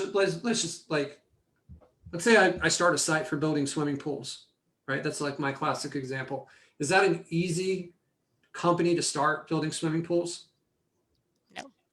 No, it's not, right? You got to have like licenses, experience, all this like crazy equipment, right? So I know that it's probably going to be easier for me to rank building swimming pools than pest control. What does that lead value look like for, so now we've got one that's easier, one that's harder. Which lead is worth more money? A swimming pool lead or a pest control lead? Oh, definitely the swimming pool. Right. So now we've got one that's worth more and easier to rank in. Well, like, do you think, is it like, do you think it's going to be reasonable, or do you think, what do you think is going to be easier to achieve at $3,000 a month, a swimming pool site or a pest control site? Like, who am I going to have to send more leads to? And like, which one is going to get me? Is it ever going to be possible to get $3,000 a month from like a pest control site? Like I would have to be like insanely dominating an area to get to that point, right? Just like I have to own the entire area. Do you agree with that? Like probably not the case with swimming pool. If I can send them 25 leads a month, maybe I will get $3,000 a month out of them, which is almost halfway to your $7,000 a month. And I think when you got to really be strategic in these choices that you're making here, because one is easier to rank in, it's worth more, and you have to send them less. Like it seems like a no-brainer to me. That's the one I'm going after, right? I'm gonna, like, you're gonna choose how you spend your time, whether it's building this site or that site. So like yeah, maybe take the money right away, but I just like what's gonna happen is you're gonna like go down this, you're going to spend forever trying to rank this thing. You might spin out on this eventually, lose the client. And that's no shot on you. The same thing happens to me. Like I took on a carpet cleaning one in a big city, and the guy was paying me $2,500 a month because I was like, I'm not doing it for 500 or 1,000. It's like like normally our minimum is 1,500, and I was like, this is our minimum for this. And I lost him after like 4 or 5 months. Like even I did all this stuff and all this work, and then I eventually lost him. It was just like, it's going to take me a year to rank that site in a big city like that for carpet cleaning, because anybody with a van can start a carpet cleaning site. That's like the requirement, right? And then, you know, I've got other niches that are like worth way more money, and just like ranked it within a month or 3 months, right? And now I get to be profitable for those. So like I got sucked into this, and I know that a lot of you guys will too, especially when money's funny and you just want to like try to get your tuition back or get some money coming in from it. But I'll tell you, it's like the people that are looking for this stuff, a lot of times they're coming to you guys in these ultra competitive niches. And because we want a client, we want to get money coming in, we're like, yep, let's do it. I can do that, right? So like the idea of low hanging fruit is to like, we build it and then we go and find the client. It's going to be, if you had a site that was already successful with pest control where a bunch of leads were coming in, that'd be a different scenario. And like finding a client at that point is probably not hard, right? It's like you have something of value, right?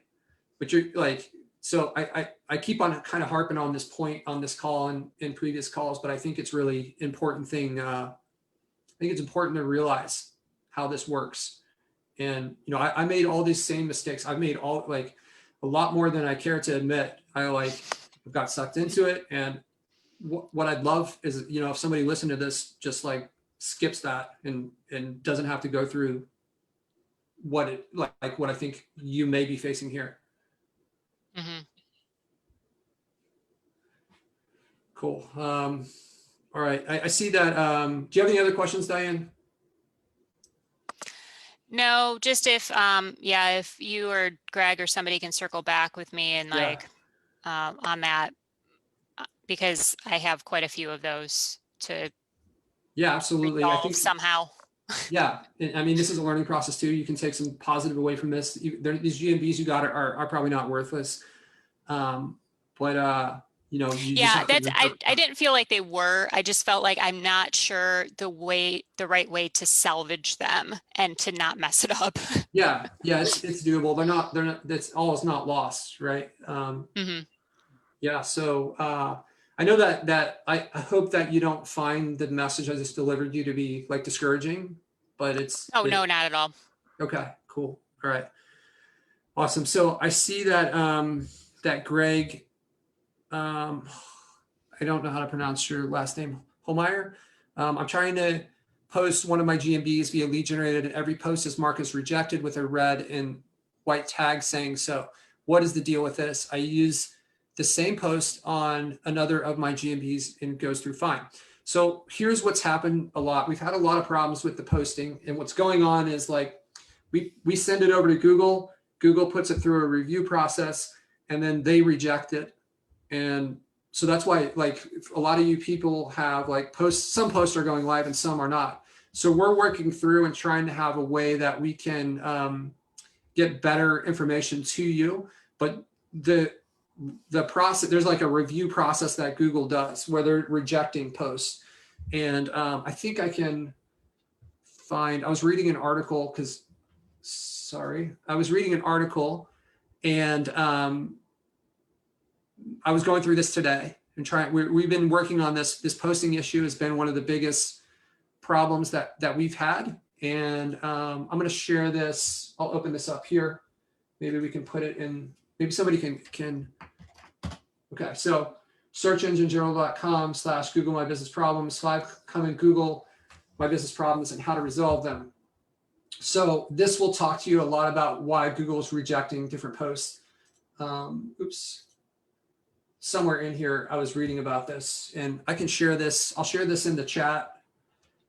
And let me post that in. I posted that in the Facebook chat.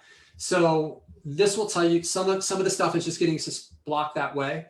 I'm not completely convinced that the issue is on our end. It's the issue is more like communicating and providing you guys with the right information as to why it was rejected. So part of what we're going to be doing is be like giving you a notification, and then we're trying to determine if Google tells us why a post is rejected, and if it is, then delivering that to you guys. If you're using like spammy keywords or duplicate or the same photos and stuff like this, these are some of the reasons that Google's rejecting some of these posts, right? So we're kind of like the messenger here, where you give us the post and we take it over to Google, and then Google makes a decision. And if they reject it, then it's like, there's nothing we can do on our end, right? So I'm not sure if that is exactly what's going on. I see that you say, Greg, I use the same post on another of my GMB and it goes through fine. So that may be why, if it's a duplicate. I'm not exactly sure. We are working through that to try to provide you guys with better information on that though. Okay, cool. So let me look through. I'm trying to keep up with the questions, guys. So if any of you guys see a question that I haven't got to, I would love your assistance in there. 2 questions from Joseph Singleton. First, will there be an ability to associate a heat map with our due diligence sheet? Second, will there be a search function for past heat maps? Absolutely is the answer to both of them. Let me show you guys something. I think I maybe shared this last week.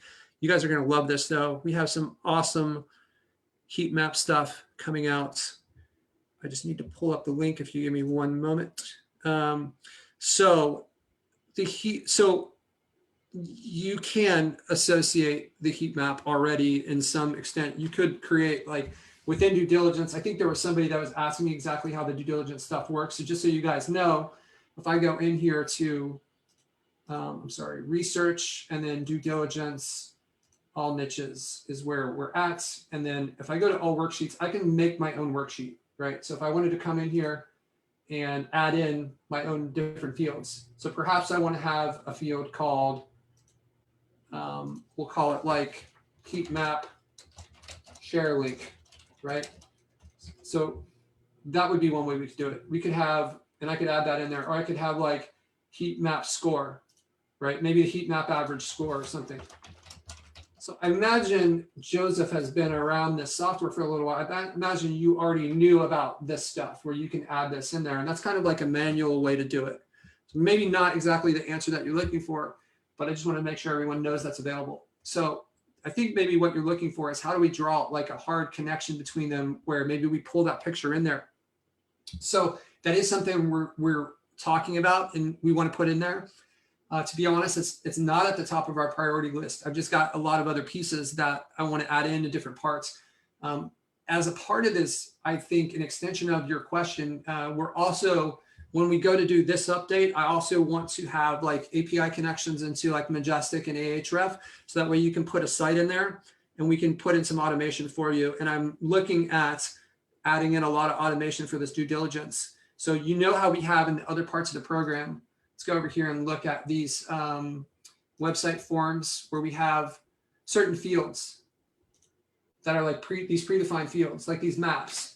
They have some auto population stuff built into it. So if you were to go through and add a new lead for one of these, I don't know if Anthony's Cake Shop.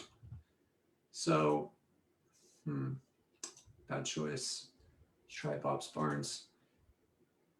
Okay, so a lot of these. Okay, so that doesn't seem to be working right now, but the way it's supposed to work is as you type, it automatically pulls information in, right? So we're looking at adding some of that into the to the due diligence stuff. So give me 1 second here and I will pull up the search map history. That's the other part of your question here. Okay, cool. So this is kind of like our planning system. And you can see we just released part of these updates today with the schedules, the keyword and the configs. But you can see this is what's coming. So if I click on this, and we're going to have grouping by company. So this is an example. So you have the ability to do different groupings. And then we're going to have the averages working this way, where you can say like, this is the average for Phoenix limo services, right? And then maybe I want to, so if we click through here, you'll notice that we have grouping by tags, by keyword, by company. Google My Business will be another one that's on here. Notice we also have this little preview icon that's coming here. It'll give you kind of like a thumbnail preview of the actual heat map that you ran. Okay, so I'm looking to add that in there. And then we have this advanced search filter, which is not present on this little mock-up I have here. But you'll be able to search a lot of different ways. It's going to be very similar to, like, we try to use the same user interface. So if you were to go here to all leads, it's going to be a lot of this, where like you pull this down and then you can kind of like combine all these different filters. So that's what we're going to be doing. So you'll be able to group by all these different ways. So this is an example of one. You're also going to have different views. So this would be like a view of like this grid view, and then a larger one here, right, where you're looking at things like this. Next, we have a tagging system that we're putting in here. So this is your ability to make your own heat maps, like whatever, however you want to organize them and make your own, like, so you're going to be able to group by your tags, and you're in control of like what tag is assigned to which one. And then you can kind of view these things from all these different angles with that. We have the compare feature is coming soon, where you're going to be able to have these things kind of like stack up side by side and see these. I'm thinking about, I think one of the competitors has this like kind of like GIF where they can cycle through and show you some of this stuff. So we're going to be doing that as well. So we have some cool stuff coming with this. I think this is going to really handle all of the sorting and searching and all that type of stuff. And then you'll be able to apply like bulk act. So this one here is to be able to add a bunch of them to a group and look at them by groups, compare, remove. So a lot of big changes coming with the heat map. We've already started working on it. It's just it takes us a little while to roll some of this stuff out. Cool. I am trying to keep up with the questions here. Yeah, so Henry asked, is Lead Generator going to have a feature where we can create a pipeline of prospects we have been reaching out to? Yes, that is almost done. Like, and when I say almost done, I mean like maybe launching in the next 3 days. So we have a whole pipeline system. We're putting in a reminder system. We have some big changes that we've been working on for a long time. So let me see if I can pull up our preview of the pipeline stuff. But yeah, so that's going to be a big one, because we want to be able to not only use this for our businesses, but our like to be able to manage our sales pipeline and move things through stages. So we have this live on our testing server, which I am not going to share with you guys, but I will share the mock-up with you. 1 second here. See this? So this is our pipeline system that we have almost completed here. So the way this is going to work is as you can decide, similar to how we have it set up for the qualified calls, where it's like, hey, this is the criteria when a call comes in to move it over. So we'll decide, you can make those same decisions of like, we're going to move this over into the pipeline or not move it into the pipeline based on this. We don't have to do it for every company. Maybe some of our clients don't want to use the pipeline and other ones do, or we just want to use it for ourselves. So you can basically build as many pipelines as you want, and then you can create the stages that are in these pipelines. And if I were to click on this, we can see, we could, like, this is some of the stuff that's in here. We can have attachments. We can create contacts. So we already have this working on our like test server. So the test server is what I use in my business. So I use this stuff. I kind of tweak it. I get it how I want. I play with it, and then I move it over to where you guys are. So I've got this working for the most part in our test server. Okay, so every time a new lead comes in, it adds it as a contact, and those contacts are going to be accessible. So like this ties into the people that are looking to upload contacts from other systems. So like for reputation management, if you want to upload a group of contacts, so we're looking to have this released in the next like few days. But realistically, I guess it'll probably be the beginning of next week, this pipeline system and the contacts and managing that. So there's a reminder system that's going to be in here too. So you could set yourself up like, hey, I need to follow up with this prospect 2 or 3 days from now. So we're really close to that, Henry. Good question. I'm excited to get that out for you guys. Okay, I see Chris Young, you've got a question. When posting multiple GMBs for the same lead gen, can I get away with using internal page links for the same website for each of these GMBs in the region? Sorry, I'm late to the party. This was touched on prior. No, it wasn't. I need to get clear on this. When posting multiple GMBs for the same lead gen, can I get away with using internal page links for the same website for each of those GMBs in the region? I think what you're asking is if you're making multiple posts and you want to put a link in the post, can you link to the same website and then just link to different pages on the site? So yeah, I don't see any reason why you couldn't. I don't know if, like, I guess it would look kind of spammy if you kept using the same URL. I'm not like a master of all the ways to maximize with Google Posts.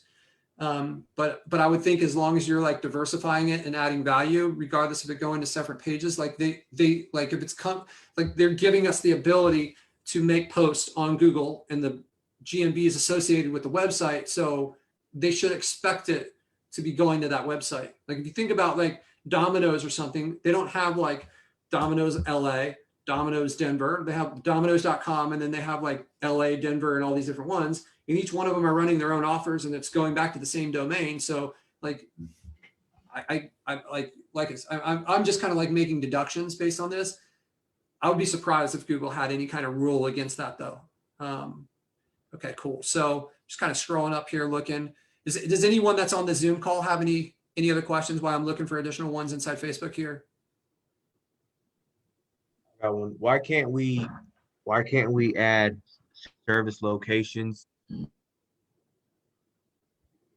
and services inside the GMBs?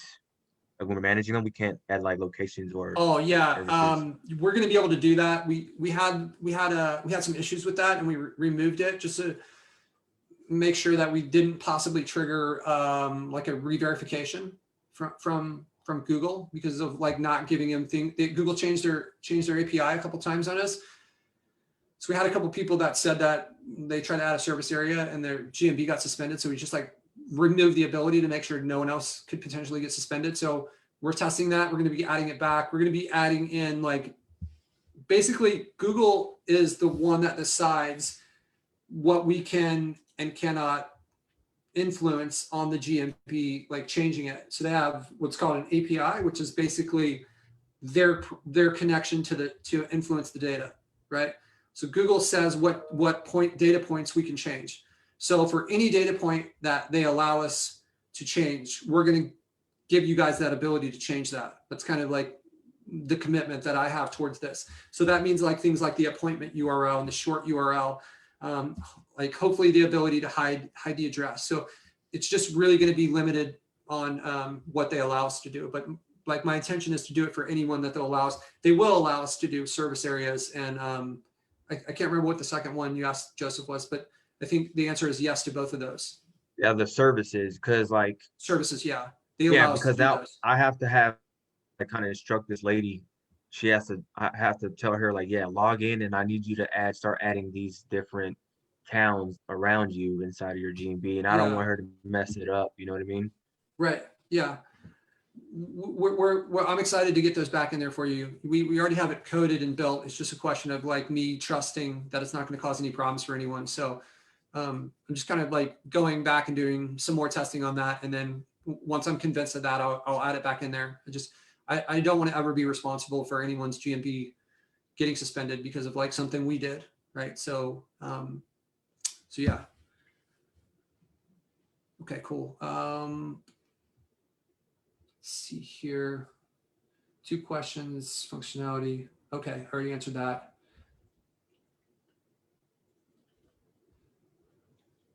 Any other question, guys? I think like we've been on here for over 2 hours. So if there's no more questions on here, I don't see any in the group. The map still don't load. Your map still didn't load, Joseph? No. Okay. Just send me a message on Facebook and I'll like check it out and see if I can figure out what's going on. Yeah, Patrick. Yo, what's up, Henry? Yeah, I have a question too. It's not like lead generator related. Not lead generated related. I know it rhymes, but I was speaking with like a prospect. He does demolition in a big city. I didn't get into lead gen about him. He said, "Oh, I want a website to rank it to the top of Google." I'm supposed to have a follow-up call with him on Monday, showing off like the scope of work. For a strategy like that, let's just say if he gives you the objection, "Oh, SEO is too much," would you flip lead gen on him, saying, "Oh, we can do this, something provide similar services, but at a lower cost"? I mean, I don't really offer SEO services at all. So I'm always just like straight lead gen, and I'll just be like, hey, this is how we work. You know, we come in kind of with a lot of swagger, I guess, when we're talking to these people, where it's like, hey, you know, we're the best at what we do. We've dominated all over the country. We've got 10,000 leads coming in on a monthly basis. This is how we work. When we come in, we're going to take over an entire city, which isn't like, you want to throw some takeaways in there and let them know you're not desperate. So like, I have like a, you know, every sales call is different, but there's some things that are present in most of those calls where it's going to be like, look, what we do is we come in and we're really aggressive. You know, I'll tell people, I played a lot of sports growing up, and I like to win. I don't like losing. And when I come in, your competition is my competition, and I'm going to destroy them. I'm not going to do anything out of integrity, but I'm absolutely going to take over this entire town. I'm going to own this town. This is mine, right? And this is how we do it. And now I know that's not for everybody, Henry. Like not, you know, not everybody wants to grow a big business because it's going to introduce some stress. So, but this is how we do it. So no hard feelings. If that's not what you want to do, that's totally cool, man. But it's got to be a good fit on both sides. And like when you kind of come in with that confidence and you can kind of trigger an emotional spark, and they say, hey, I want to do SEO, and I say, sorry, that's not how we do it. Do you want to work with the person that is the best, or do you want to like go find somebody else that fits your business model? Because ultimately, and you can mix in some stuff like, hey, this is a partnership. I want you to focus on demolition because that's what you're best at. And as long as you're good to me, as long as you pay me, this is going to be exclusively yours for the entirety of our relationship. Okay. This will be just for you. I'm not going to charge you anything for the website. I'm going to charge you for the business that we bring. And through this, our goals are aligned and we're moving forwards together. Right. So that's kind of how I set it up. And then like, I just take SEO off the table, you know, and this is kind of like what I was mentioning, where it's a real skill. No one's going to come to you for lead gen. People are going to come to you for SEO. And like, you could flip it, like then you can twist it in that way. That's right. But it's got to be based on,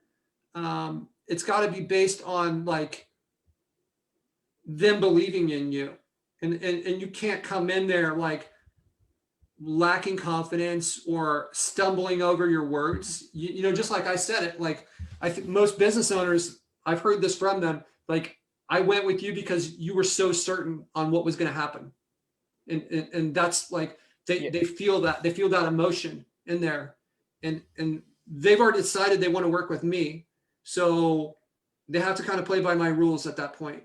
And, I know demolition seems like it's a niche too, that is high barrier to entry. It's like not everybody can start. You got to get a lot of licenses and stuff like that. Yeah, I think you're going to need, I've got a demolition guy, and, you know, he's got all kinds of crazy equipment and stuff. And, you know, I agree with you. I think that it sounds like a decent niche to me. I'm only in it, and it was a referral. So I'm only in it in one city, and, you know, it went pretty well with that guy. And, yeah. Because it's a big city too. I did like, when I typed in like demolition that city on Google, it was like 2 out of the 3 map listings had websites, and the rest didn't. A lot of the websites organically weren't really local sites too. So I thought, right, hey, it could be low hanging fruit. Yeah, I mean, it sounds like it, man. I would, you know, what I would do is I would go through and just like we've gone through this a few times, but let's do a little mock here before we jump off. Let's say,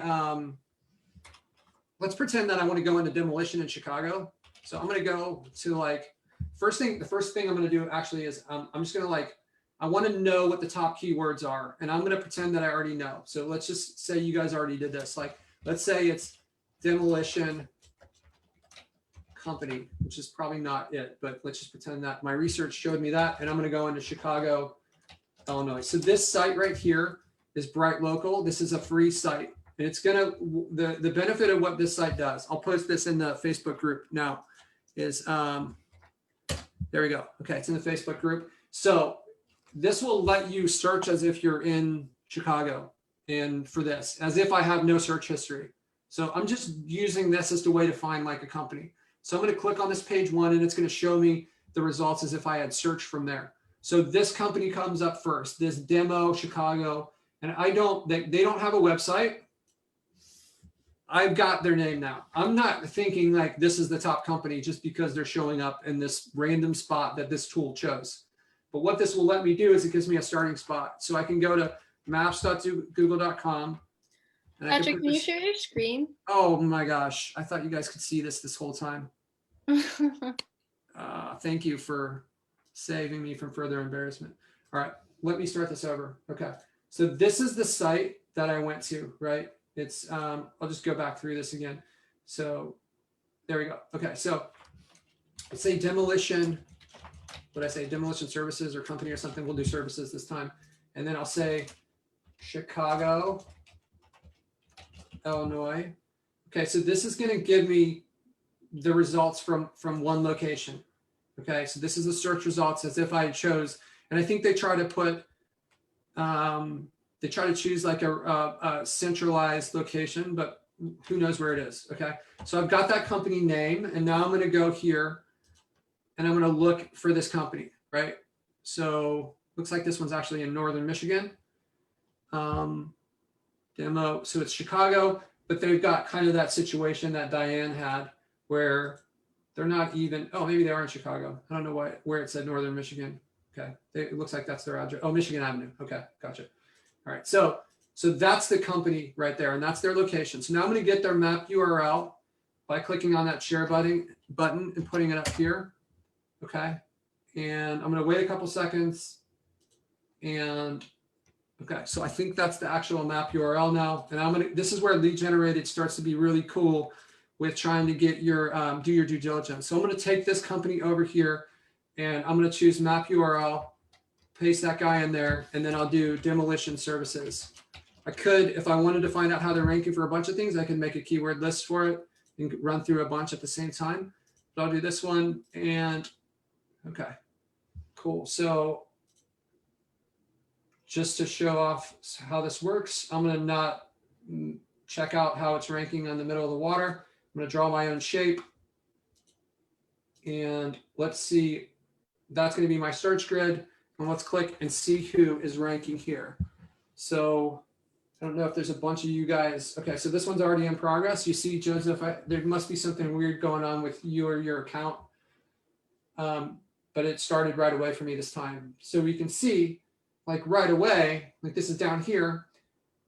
Generally, someone who's dominating an area, they don't start off with like these type of numbers. So even though it looked like this was going to be like a really good company, they're probably only ranking second in a few spots. So the purpose of this tool is to make sure that I do diligence. Like this was around where they were when we looked on the map, right? You see that too. And look how they're ranking so poorly in all these other areas. So what I want to find out is I want to find out who the top dog is in this town. So Henry, you should be doing this when like whatever the city, I don't know, maybe it's even Chicago. So you said it's like a big city for demolition. You want to find out who the top person is, and that's who you do your due diligence on, okay? A lot of the features that are built into this heat map are geared towards that process, like being able to flip the heat map to the competitors and having the averages in there. That's part of why we did it. So you guys can find out who this is and then do your due diligence on the right company. So that way you don't make a false assumption that it's weak because you looked at the wrong company. And then 6 months later, you realize, man, like why is my site not ranking? So this is kind of what this is designed to help you avoid, right? Okay, so it'll be done in just a second. You guys don't really want to look at the averages until it's done because it can really mess things up. Okay, so it's switched over and now it's completed. Okay, so I'm going to look at who the top dog is. And it looks like we've got this weird thing where it's doing this. I think that's the ampersand when that shows up like that. So this looks like the best company right here. They got a 3.29 average. So that's how I'm quickly able to determine this is the #1 company. This is what their heat map looks like, right? So now when I go to do my research, this is going to be like D and interior demolition contractors, which I actually think they were these guys, D&D, right? So this is the top company that I want to do my research on. So when I go in and I look, they've got 8 reviews. That would be something I would be paying attention to. Let's go to their homepage. Looks like, notice what happened there, guys. This went to some other interior page. So like that to me is and look at the address. That's not the address we saw. This company probably has multiple GMBs. That's what I'm noticing right away, right? So I'm going to click on home. I want to go look at their home page, see how many words they have. It looks like they have a decent amount of words on their page, right? So somebody told them that you need to write content to be able to rank well. So I have some free extensions that I use for this. This is a really cool one. It's called Extension Manager, where you can turn them on and off real quick. So there's one called like word count. So what I can do is I can highlight all these words on here, and I can quickly use this. Okay, I think it's blocking it up here maybe. I don't know what's going on with my word count tool, but you can easily take this out here. And let's find out how many actual words are on this page. Okay, so they've got 1,000 words. So that's good to know. Like that's more than like 300, which is what some sites are going to have. This other tool here is a free Majestic plugin. So I can click on this, and sometimes it's going to make you prove that, like I have no subscription, just so you know. You got to jump through their circles, and I think I'm the worst person in the world at this CAPTCHA stuff. I never know I'm supposed to click on these things. Okay, I got it right that time. So this will tell me there are 2. Their trust flow is a 2, and their citation flow is a 27. They have 15 external backlinks with 7 referring domains. Seems pretty weak, right? So this is the top one in town. They've got 8 reviews. And this is how I would use it, is to let me locate who the top person is, and then let me dive down into due diligence based on that. Because this is the person that is doing the best in the most important part of the rankings, right? So, and then these are the other 2 competitors that I would be looking at too. And I would be suspicious. I think that this company has multiple GMBs just based on the fact that it was going to an internal page. We have 2 that I could see, Patrick. Okay. Yeah, it looks like there's a second one down here too, right? This one I think is them. They have that D. I think it's D and D.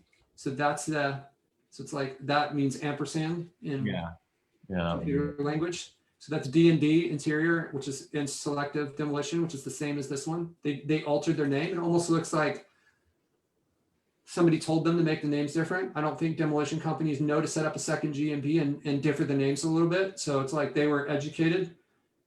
I'm not scared of them, but this is how I would kind of jump into doing my due diligence. Henry, does that make sense? The only difference I see, Patrick, is they left services off of one of them. So they may have done that. Just it could have been an accident, but I mean, they have everything else exactly the same. So like that looks like something that I would do, is I would like not have that on there. Just makes me a little suspicious, just like when most businesses don't do it that way. And yeah, Patrick, I have another question too. If you're going into a big city, how many GMBs do you usually build out per big city? I mean, how many leads do you want? Just saying, let's say, hey, I want to squeeze the entire juice out of the lemon or orange. Take over the whole first page, man. How many GMBs does it take you to take over the whole first page? Right? Oh, do that. I mean, like every little thing that you do is gonna help you to this. Setting up multiple GMBs, like I wouldn't do it. Like I said, this looks like something I would do. It's actually not. Like I would do this differently. So they have demolition contractors here. I would be choosing my names so that they target different words, and maybe they did that. It says interior demolition. Maybe there's another service, like what does demolition mean? Like wall removal or floor removal? Like maybe those are some of my names so that I have some diversity in there. And I would be going after as much as I could get out of it. If I get like 15 GMBs set up around Chicago, then that's going to get me more leads than 14 would. At some point, there's probably like a diminishing return there, but I would, make sure that I get there before that happened. So you get that many in a big city. Because I feel like it's different too. It's like the traditional way going into like the 50 to 350K cities. I feel like not as many GMBs are as necessary because you're covering a smaller area. Yeah, I mean, you're going to need less if you're in a less populated area and easier competition. I obviously I wouldn't want to do something that is just going to be like a waste of time where it's like, but if it's providing additional benefits, then that would kind of be the decision on it. And another thing too, if you have like whatever website link, you can use the same domain name for each GMB, right? As long as it's a different page. I'm sorry, can you repeat that, please? So like, let's say, for example, we'll call it like, if we create a lead gen, call it Chicago Demolition Guys.com. And then we want to create a page for like, we'll say carpet removal, or even like concrete removal, like, yeah, Chicago Demolition Guys.com/concrete removal. We'll put the GMB's title like concrete removal Chicago. We can create a page with that, or GMB with that URL then. Yeah, absolutely. I usually do it like the service area way that if you missed that part of the call where I set up these like service area pages, and then but you can do it you can do it with the service area with like service pages as well. Oh, that makes is it, are you gonna put that PDF in there? That's not a PDF. That's just like some random thing I drew during the call. Oh, damn, that looks awesome though. You can hang this on your wall if you want, Henry. It's pretty. Of course, like of course, it'll be a nice decoration. I'll paste this link in the group for you guys there. I put it in the Facebook just now. So yeah, I missed the first part of the call. So like, sorry about that. Like I hopped on late. Yeah, man. Just I mean, it's live in the group, so you should be able to replay it, and I kind of go over a lot of that. Okay, cool. And trying to think, what other question? Oh man, I ran out of questions too. But yeah, next call. That's okay, man. You don't have to force the questions if they don't like when they show up. I'm here to answer them. Cool. All right, brother. It's good talking to you, man. Yeah, you too. Thank you. You're welcome. All right, cool, guys. Well, it's been like, does anyone else have any questions before we jump off here? Because if not, I'm gonna hop off. We've been on here for a few hours. One thing. Yeah. Hi, Sawyer. How you doing? I'm good. How are you? Good. I think you just joined JK not too long ago, right? Yeah, about a month ago. Okay. Welcome. How's it going? It's really good. I'm enjoying it so far. I have about 8 sites up. Wow. But I guess my question kind of was, my headspace is kind of similar to yours as far as it goes for just like building out lead gens rather than the quick money, just because I'm kind of in the long game for it and I'm not really desperate for the quick SEO money, and I find like building lead gens more interesting to me. So I guess like now that I'm realizing the more like important role that like GMB plays with like making a lot more of them, I guess I'm kind of now just wondering, like, it will probably take more time to like do those GMBs, and you want to invest like your time and due diligence into like really like doing a good niche and like putting those good GMBs in place. So I guess I'm just kind of wondering like that, other than like imperfect action, like get as many sites out as possible, like doing both at the same time, like trying to focus on like, do you know what I'm saying? Does that make sense? Yeah. Your question is like, how should I prioritize trying to have one site that has a lot of GMBs versus having like a bunch of different sites? Yeah, exactly. If I were you, I would probably go with like one GMB for one site and get maybe 20 or 30 sites, and then circle back and start adding more stuff to them. And like, so there's a clock that starts when like when you publish your site, it's like now Google knows that it exists, and there's some favoritism that's played from Google towards like sites that are a little bit more aged.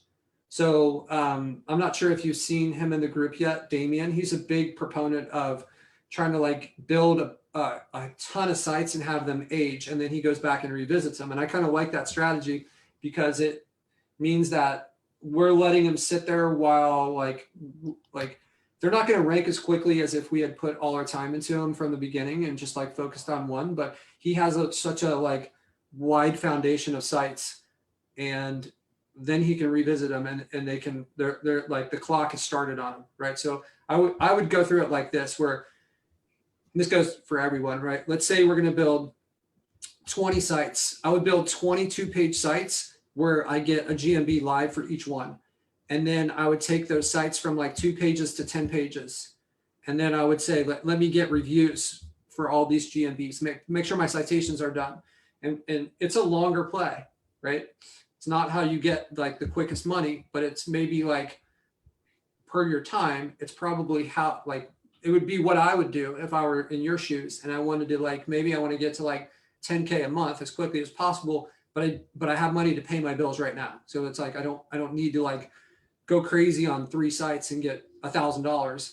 So like, let me get to 10K, and that would be how I would do it. I would like systematically move each one of these up, and that getting like 15 GMBs or 10 GMBs on a site, that might be like step 6, right? Where it's like, because you it's not always necessary. It's necessary. It's more necessary if you're going after an area like Chicago. But you guys, when you're starting out, Sawyer, you should maybe be focusing on like, let's do easy ones. Let's start out with a city that has like 250,000 people in it, and let's get some like low hanging fruit. And if we do 20 of those, then like, we don't have to worry about this like big monster stuff. Like some of this stuff some of these strategies I'm telling you how to dominate in like a metropolitan area like Chicago or LA or like, Miami, right? These big competitive cities. Like, so if you can strategically choose, maybe you only need like 3 to really take over an area like Fort Wayne, Indiana, right? Or some like place where it's not going to be all, super competitive. Does that make sense, Sawyer? Yeah, it does. And just as like far as you said, like get out 20 sites, like on average, like what should my like goal, like time frame wise be? Because I know everyone's different and like it's like kind of based on how badly do you want it and stuff.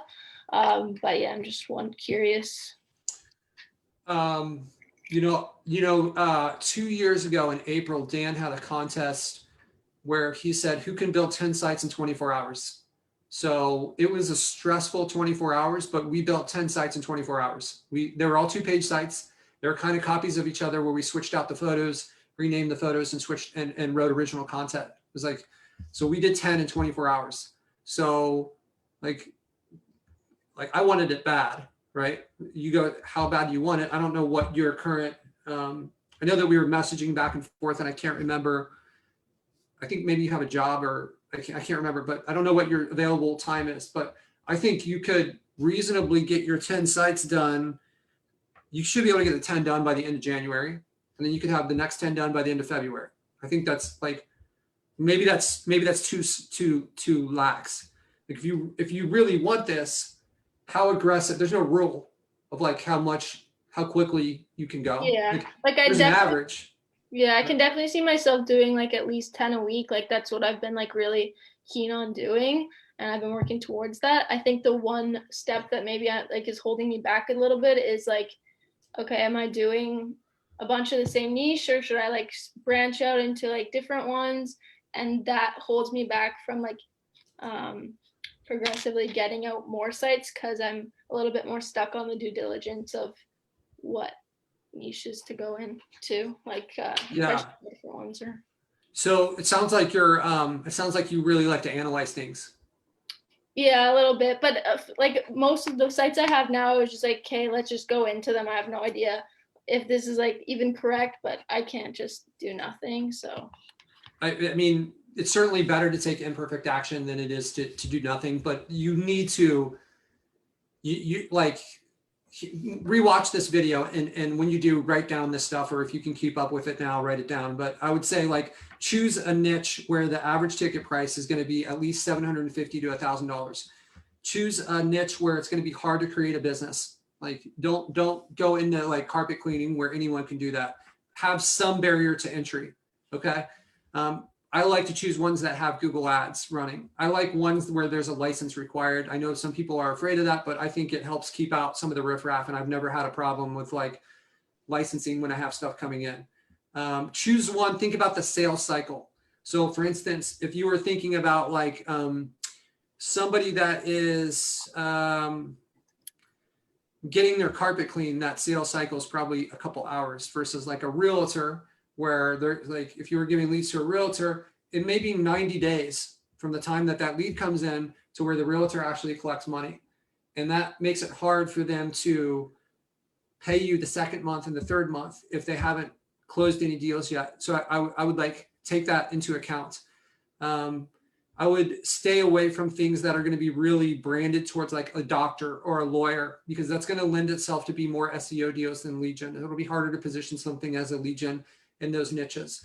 I would go through and look at what I did in my due diligence, where I'm kind of looking at how they're ranking. And then I would be choosing things where I like to see where there's no, like maybe the top person who's ranking across the city, they don't like, they're all terrible, and Google just, they're only ranking because Google had to pick somebody. That's what I'm looking for, right? I would stay away from like mainstream stuff like electrical, HVAC, like plumbing. Just those things are just like if you can get off the beaten path a little bit, I think you're gonna the competition is gonna go way down. And it's not necessarily true that there's a correlation where the competition goes down and then they're worth less. Like it can be worth more, right? Yeah, sure. Yeah, I really appreciate that. Thank you for explaining that. Yeah, absolutely. You're welcome. Okay, guys, last chance. I'm gonna hop off here, I think, unless there's a final question. Cool. Just message me, I guess. I'm hesitant to say that, but we got the call next Wednesday. So hold your question maybe for there, or post it in the group. I appreciate you guys jumping on here. I appreciate all the positive support you guys give Lead Generated on a daily basis. So thank you to all you guys. I hope you guys are enjoying this. I hope you guys got some value from this call. You guys have a great week, and Happy New Year to everyone. I hope you guys are ready to crush 2021. I know for myself, I've got some huge goals planned out. You guys, if you guys haven't written down your goals, make sure you're doing those. I think it's a great idea to like take those and break them off into like 90-day chunks and say like, hey, this is where I'm going to be 90 days from now. Work backwards and say, okay, if I'm going to be here 90 days from now, I'm going to be here 45 days from now, and this I'm either on pace or off pace, and I need to make an adjustment if I'm going to hit that 90-day goal. So 10 times more likely, I think what it is if you write it down. So Happy New Year, you guys. I appreciate you guys. Thanks a lot. Take care. We'll see you in the group. Adios.